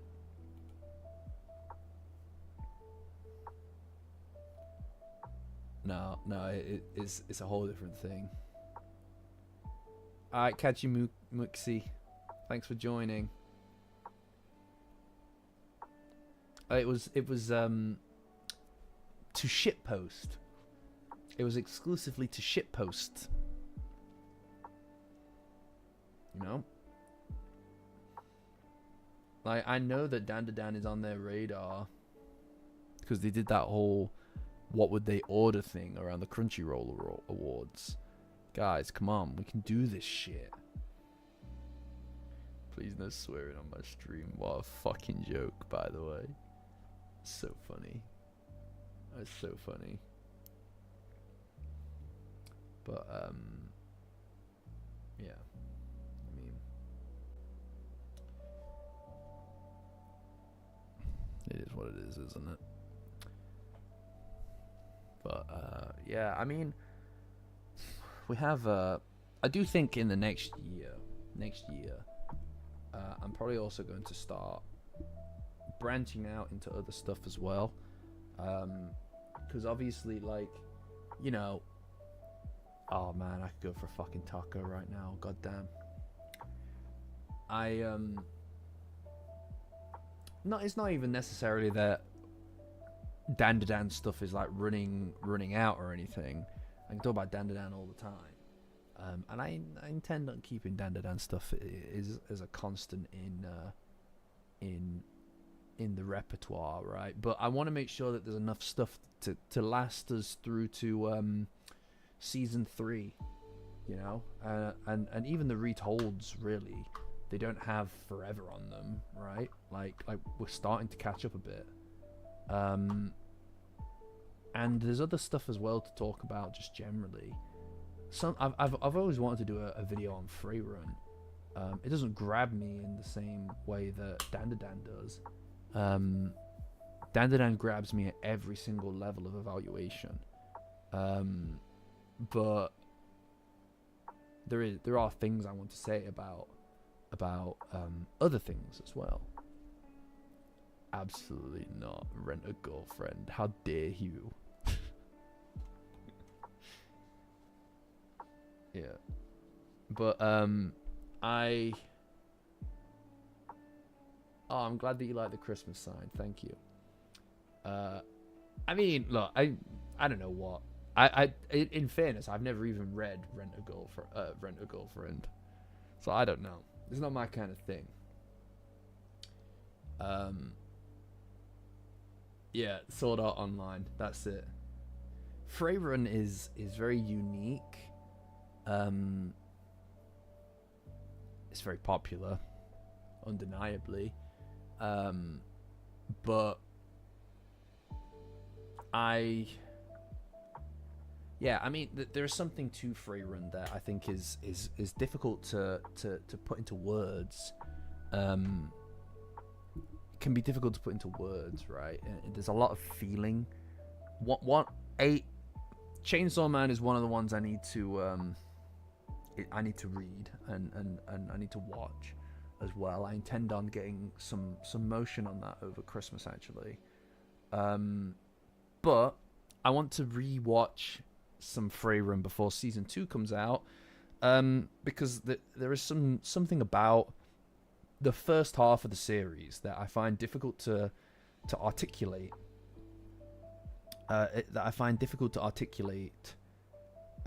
In a sense that nostalgia is a very complicated and intoxicating feeling that Freyrun catches in, you know, it's able to exhibit it in a very interesting way, and that's something I'd like to take some time to explore, you know, because it has a lot of feeling to it.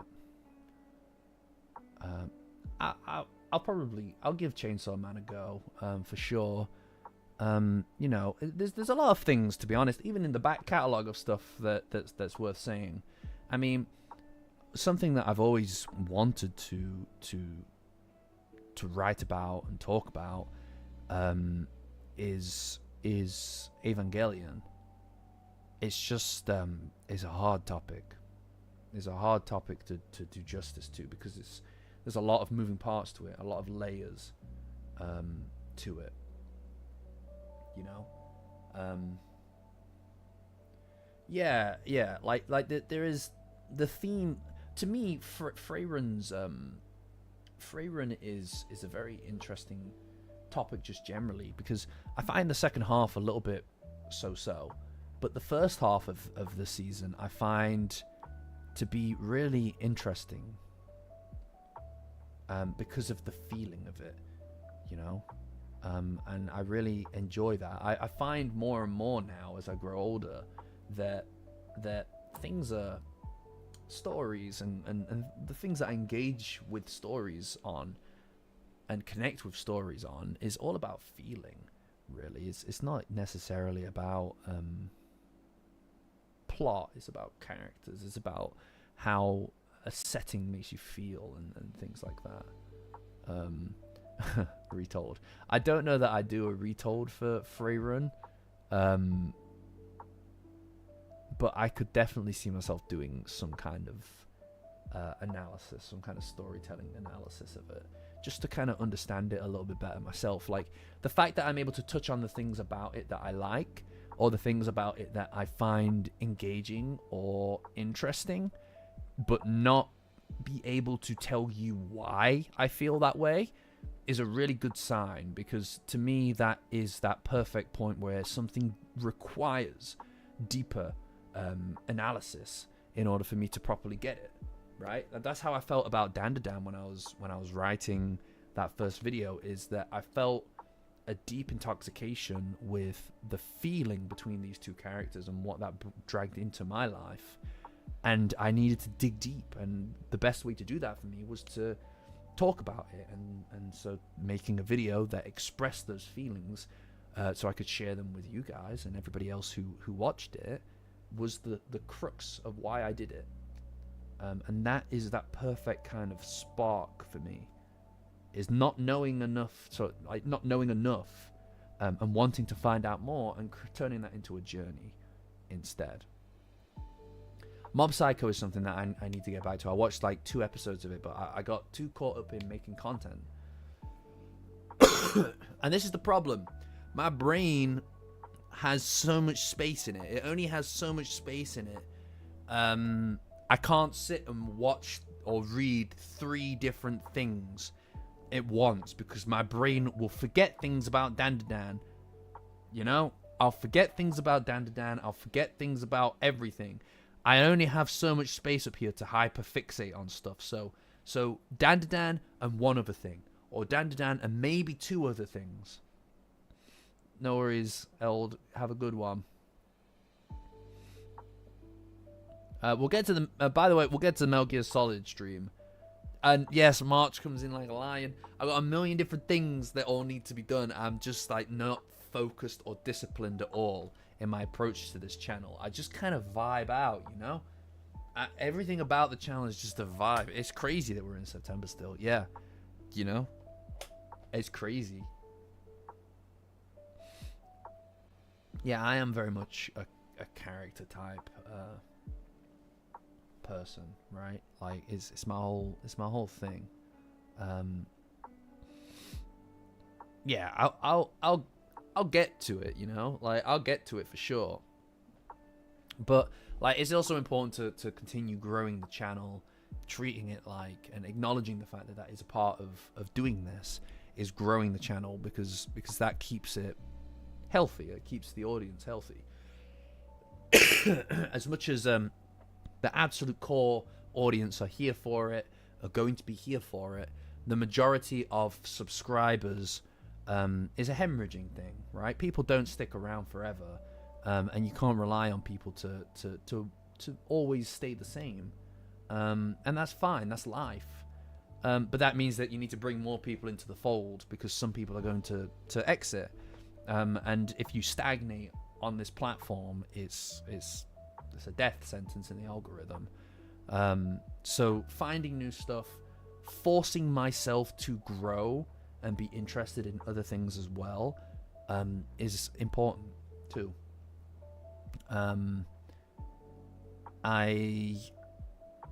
Finding the right things though, right? I gave Blue Box a shot. Did not work with me. You know, it just didn't tweak. You know, just didn't work. I don't anticipate that romance is going to be the only thing that I'm interested in.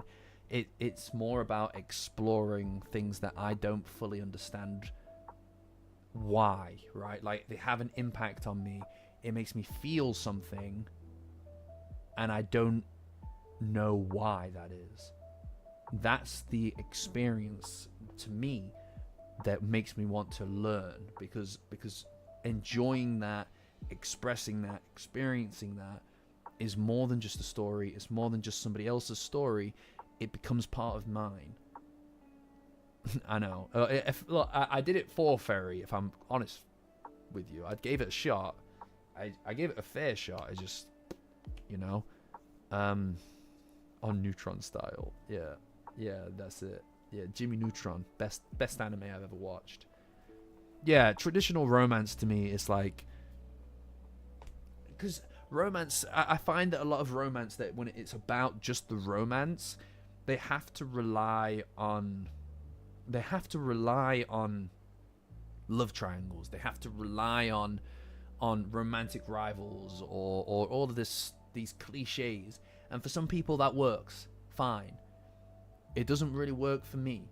Now, when something like Dandadan is able to drag those tropes in and make them refreshing and not overstay their welcome, it's magic. Oh, that's true. Cory in the House, the first season was the best anime I've ever seen. I just think that a lot of anime, a lot of anime is kind of not very well written. Doesn't mean that you can't enjoy it. Doesn't mean that you can't enjoy it. It's just it doesn't feel very well written. And so when talking about it, it is a lot of the time, it doesn't feel deeper than what it is. Dandadan has depth to it. It has depth to it. In a way that you can't pretend it doesn't. You know? Freyrun has depth to it in a way you can't ignore. It forces you to contend with it if you're going to enjoy it. Some things don't have that kind of depth.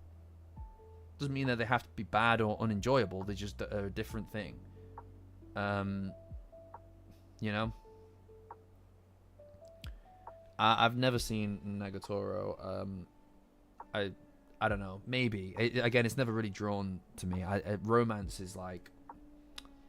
It has to be like a part of a greater piece for me, I think.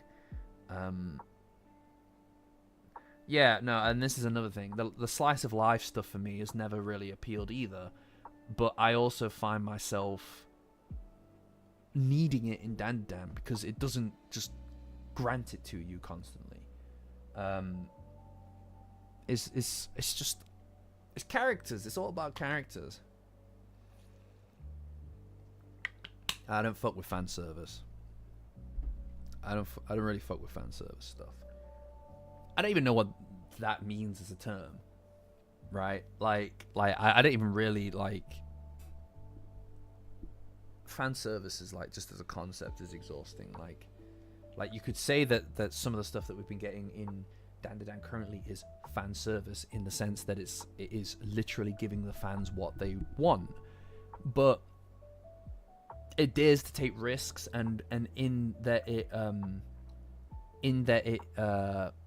provides you with things like callbacks or references to previous things. You could call that fan service if you wanted to, but I don't see how the author being aligned with the audience. No, I'm not even talking about you support. I know what you mean when you say fan servicey. You mean like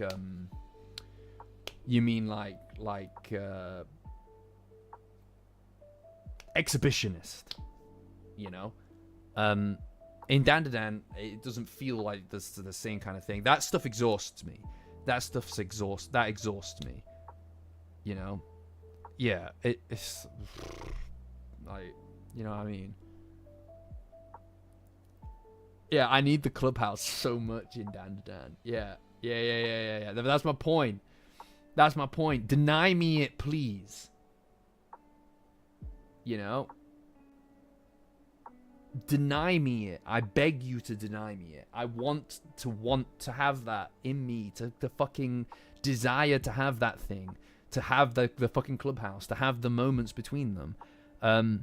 Making Momo lose her memory and stuff is like it's not necessarily aligned with fans, but it also isn't not aligned with them, if that makes sense. I don't know. It's a certain point, it doesn't really mean anything. Like, oh yeah, it's the Club Shack. My bad. I forgot it's the Club Shack. That's my own fault. Look, Dandadan's just fucking special, alright? It's gonna take a lot for me to get invested in something else to that degree. Whether it's Freyrun or whatever. What is going on with this? I keep kicking the fucking thing. My own fault. Yeah, my bad, guys. But would scream, but BGS. What? BGS. What's BGS? I like that. I don't know. I just Oh, woof. I feel like I can hear him howling at the moon. Oh, right.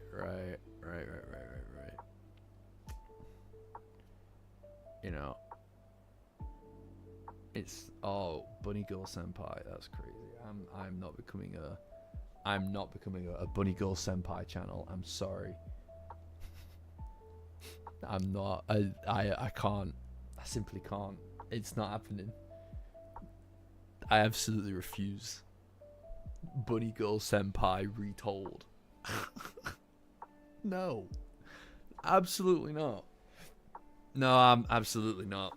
Add it to the list, you know. Put it to the back of the line.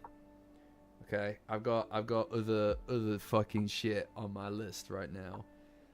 Alright? Absolutely not. Bunny Girl Senpai. How dare you even suggest that to me? How much money to make? What? I don't know what that even means. I have no doubt that it's sad. I believe you when you say it's sad. No, I'm absolutely not. All right, Shadow, catch you. Thanks, dude. Yeah, I'm feeling a lot better. Vending machine anime retold. You're absolutely monstrous people. I feel like the retolds don't even do that well, right? Like they don't even do that well. What is it like fucking Kaiju arc? Well, actually, they do all right. To be fair, they do all right, but they don't do amazing, right? This is like honestly, I do the retolds for you guys. I do the retolds for you guys. I enjoy doing it because it means that I feel like I'm fully clued in to all of the fucking panels, right? Like the chapters, I can see every fucking chapter in my brain at this point, up to the Space Globalist, retold, up to like what, chapter 105, right? Like something like that. I even remember. Like, point is that I've become very familiar with pretty much every single fucking chapter in Dandadan, right? It's absolutely wild. Yeah, 105 is banger, I believe. Hold on. Yeah, it's banger. Yeah, it's banger. It's literally called banger. Fucking ridiculous. Yeah, but to be fair, it's very recently in there, right? I've really enjoyed rereading the Space Globalist arc. Even the fights are really because it's a banger. That's fucking amazing. Like I every single fucking all the chapters in this bit of the arc, so good, so fucking good. This whole sequence is excellent, actually. I've been really enjoying rereading it because of the fact that it's so. I'm taking my time with it again, you know. There's not like this arc is what I'm absolutely honed in on. So it's quite nice to be able to just spend that extra time with it.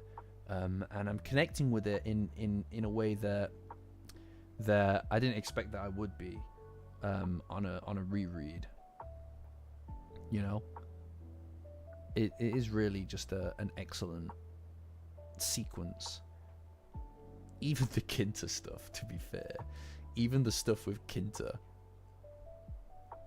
And Momo is really front and center for this arc as well, which is something I really like. Something I really like is the fact that Momo is so powerful in this arc, you know. It feels like one thing that I'm looking forward to getting back to when this whole memory loss thing is over is Momo being powerful, Momo having a powerful presence, and this feels like a peak. This feels like the peak for Momo, really. After this point, it feels like it kind of didn't stagnate it necessarily, but she didn't grow any more than this stuff with Vamola. So it's pretty awesome to be able to go back and re-experience that, because there's a reason that Momo is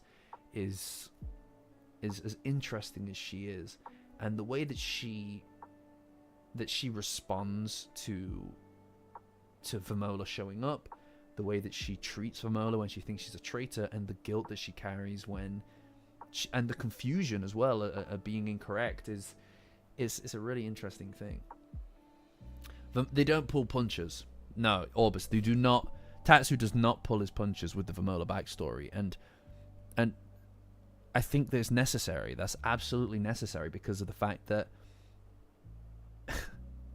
it's not anything. It's not just anything. It's a slaughter.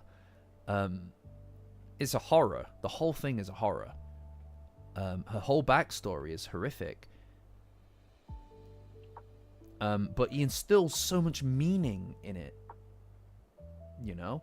He instills so much meaning in overcoming it. It goes to some dark fucking places as well. You know? It's quite incredible. It's quite incredible. You know?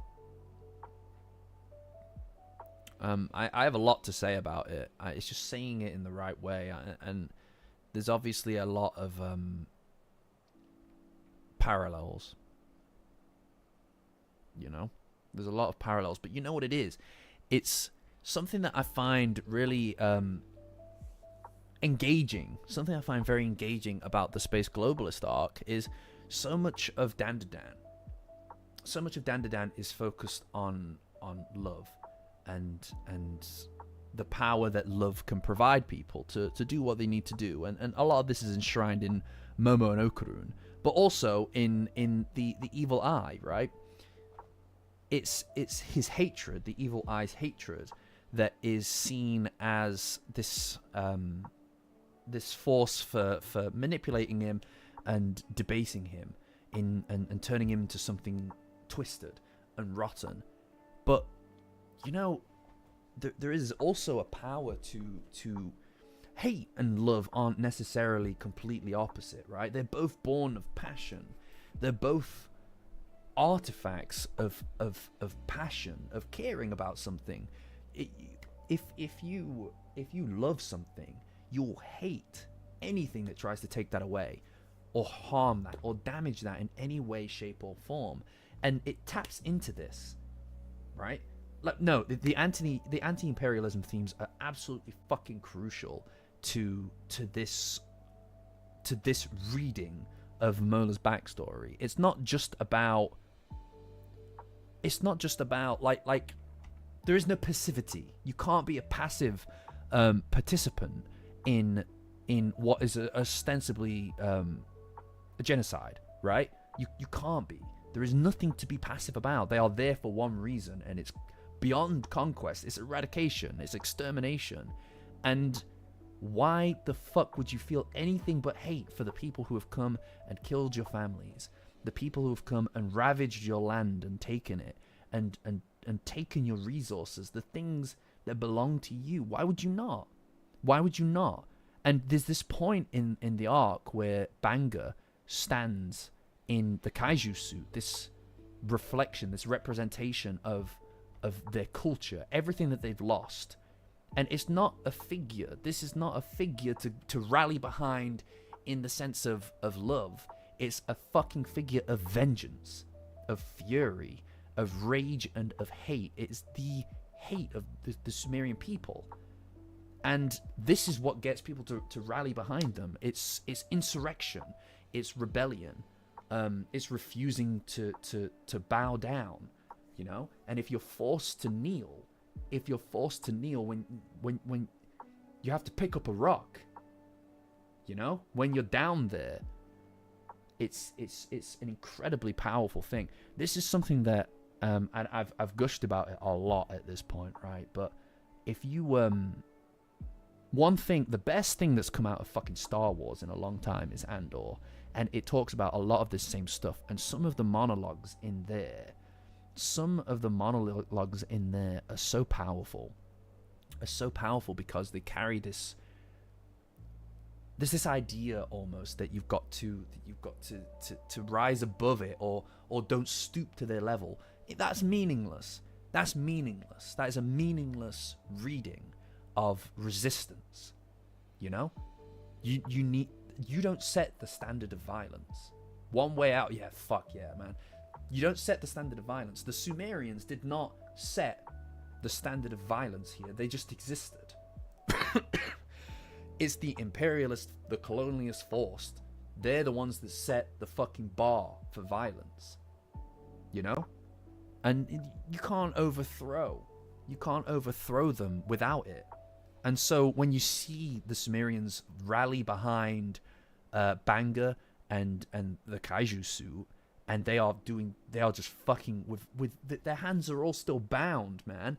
They're all still bound, and they're just using their fucking fists to attack the enemy, and they're doing damage. It's so inspiring, and powerful, sad, but strong, and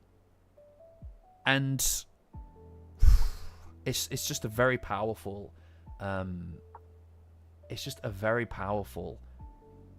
sequence. And like I said, it's driven by hate, not as the antithesis of love in this sequence, in this situation. They've explored that through the Cursed House arc. Hate is not the antithesis of love here. It is the outcome of love lost, of love taken, of love stolen, love for their land, their people, their families, their resources, all of which were taken. Revenge. Because why shouldn't they pay? You know? Why shouldn't they pay? And the fact that this is a story that is told so frequently in history, and right now as well, is heartbreaking, but also it adds weight to what you read. You know? And this is why doing it like this, with all of the violence shown, and none of this kind of like talking your way through it like a fucking Naruto villain, where you can just kind of say, oh, maybe you're actually a good guy underneath it all. The Kerr are bastards, bro. The Kerr are fucking degenerate bastards. They're awful monsters, you know? And there is no talking them out of it. It's they are there to eviscerate, and they deserve evisceration in return. You know? Expel them, repel them, no matter the cost. It's a very powerful subject matter, and the fact that Dandadan as a series does not shy away from showing it in the darkest of terms is really necessary. Is really necessary, because it is dark, you know. It's going to be very powerful. I hope that they land it.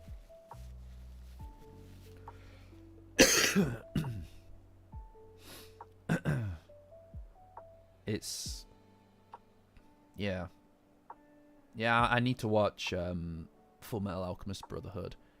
You know, it's yeah. I mean, it's this is a very important piece of Dandadan.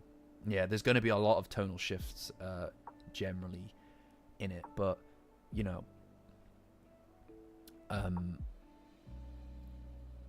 there's a lot of weight as well, I suppose. Like I do wonder what it is with Tatsu and grandmas, right? Like, he must have had someone in his life that provided such guidance, who matches these kind of like the older kind of woman kind of archetype, the grandma archetype, right? I do wonder to what extent that has existed in his life, because he puts a lot of admiration and stock into grandmas, and you know, there's something to be said for people who essentially are at the end of their life, right? They don't have a future, fighting for to protect the last child of this planet, of this culture, because she is a literal representation of the future. Yeah, Yeah, I suppose they are the first and the last ones to suffer in war, right? Like, in a way, yeah. Yeah. Anyway, point is, I've been stewing over this segment, these chapters for a while now, because I want to get it right when I talk about it. It's got a lot of heart, a lot of feeling, and it needs to be written in a way that reflects that. Yeah, it's just normal people, man. You know, it's crazy how normal people have to fucking get caught up in ridiculous things. You know? But anyway, it's there's a lot to be said. There's a lot to be said. You know? Yeah. Yeah, it's a very powerful, it's a very emotional sequence. You know? A few chapters. And it adds a lot to Vimola's story. You know? It adds a lot to Vimola's story. Because she's very lost and very confused and stuff. It also makes that suit, the kaiju suit, so important. Right? It's I don't know. Yeah, I need to get the fucking thing done first, Brando. Oh my god. But I typically what I'll do is I'll probably record Vimola's backstory first, because that's going to take the most out of me, I think, to kind of express. I did that with the Acro Silky backstory as well, on the season 1 retold, just because I like, sometimes you know what it is you want to spend the extra time on, and I think that's going to be it, you know. Yeah. Yeah. It is really interesting, Blissy. I really think that whole backstory is quite an exciting one to explore. I'll try my best, Pickle. I'll try my best, dude. It's a lot less of a tight narrative than the Acro Silky stuff is. So balancing the length of it,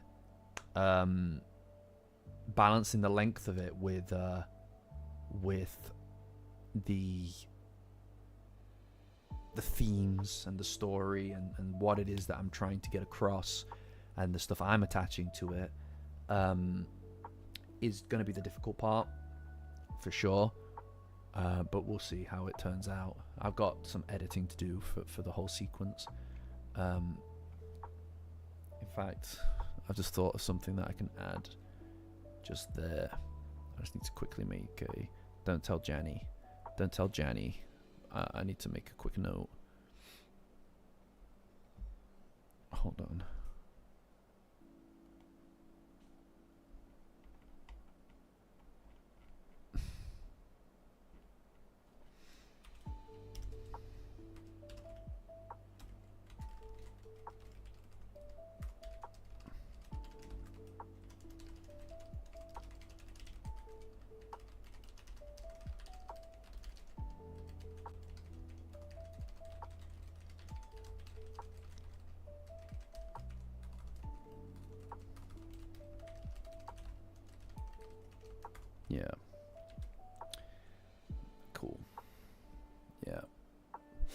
Could you guys hear me typing? Yeah, no, that was yeah, that's a very important thing.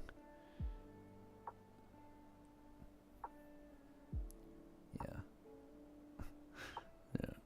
Well, I mean, like, you say that, but a lot of it is literally just me fucking writing what's happening, writing what is happening in the manga. You know. But I'll tell you what, it's fucking, it's gonna be long. Oh, I'm gonna be living a nightmare for the next few weeks of getting this done. You know, it's even worse because when it's finished, I'm gonna need to keep, like, watch it through twice at least to see if there's any errors. Oh my god. And then Rin cries. And she cries again. Yeah. Fucking hell. But anyway, hey. I'm probably gonna head off now, see if I can get another hour of writing in before Betty Boo. And I think oh, thanks, Toaster. That's very kind of you. Toaster said a nice thing about me. Chat, clip this. Chat, clip this. But I expect to be patient 0. Yeah. I expect to be recording Wednesday. And then every day after that is going to be lock the fuck in. Alright? We're going to do this shit. We're going to get this shit done. And by we, I mean I. But you guys, like, you know. But you guys are there as well. So thanks. You know? And it's good to be back. It's only been a week, but like, and that's the longest that I've been without streaming all year. Right? Like, since we started doing this. No Discord lockdown yet.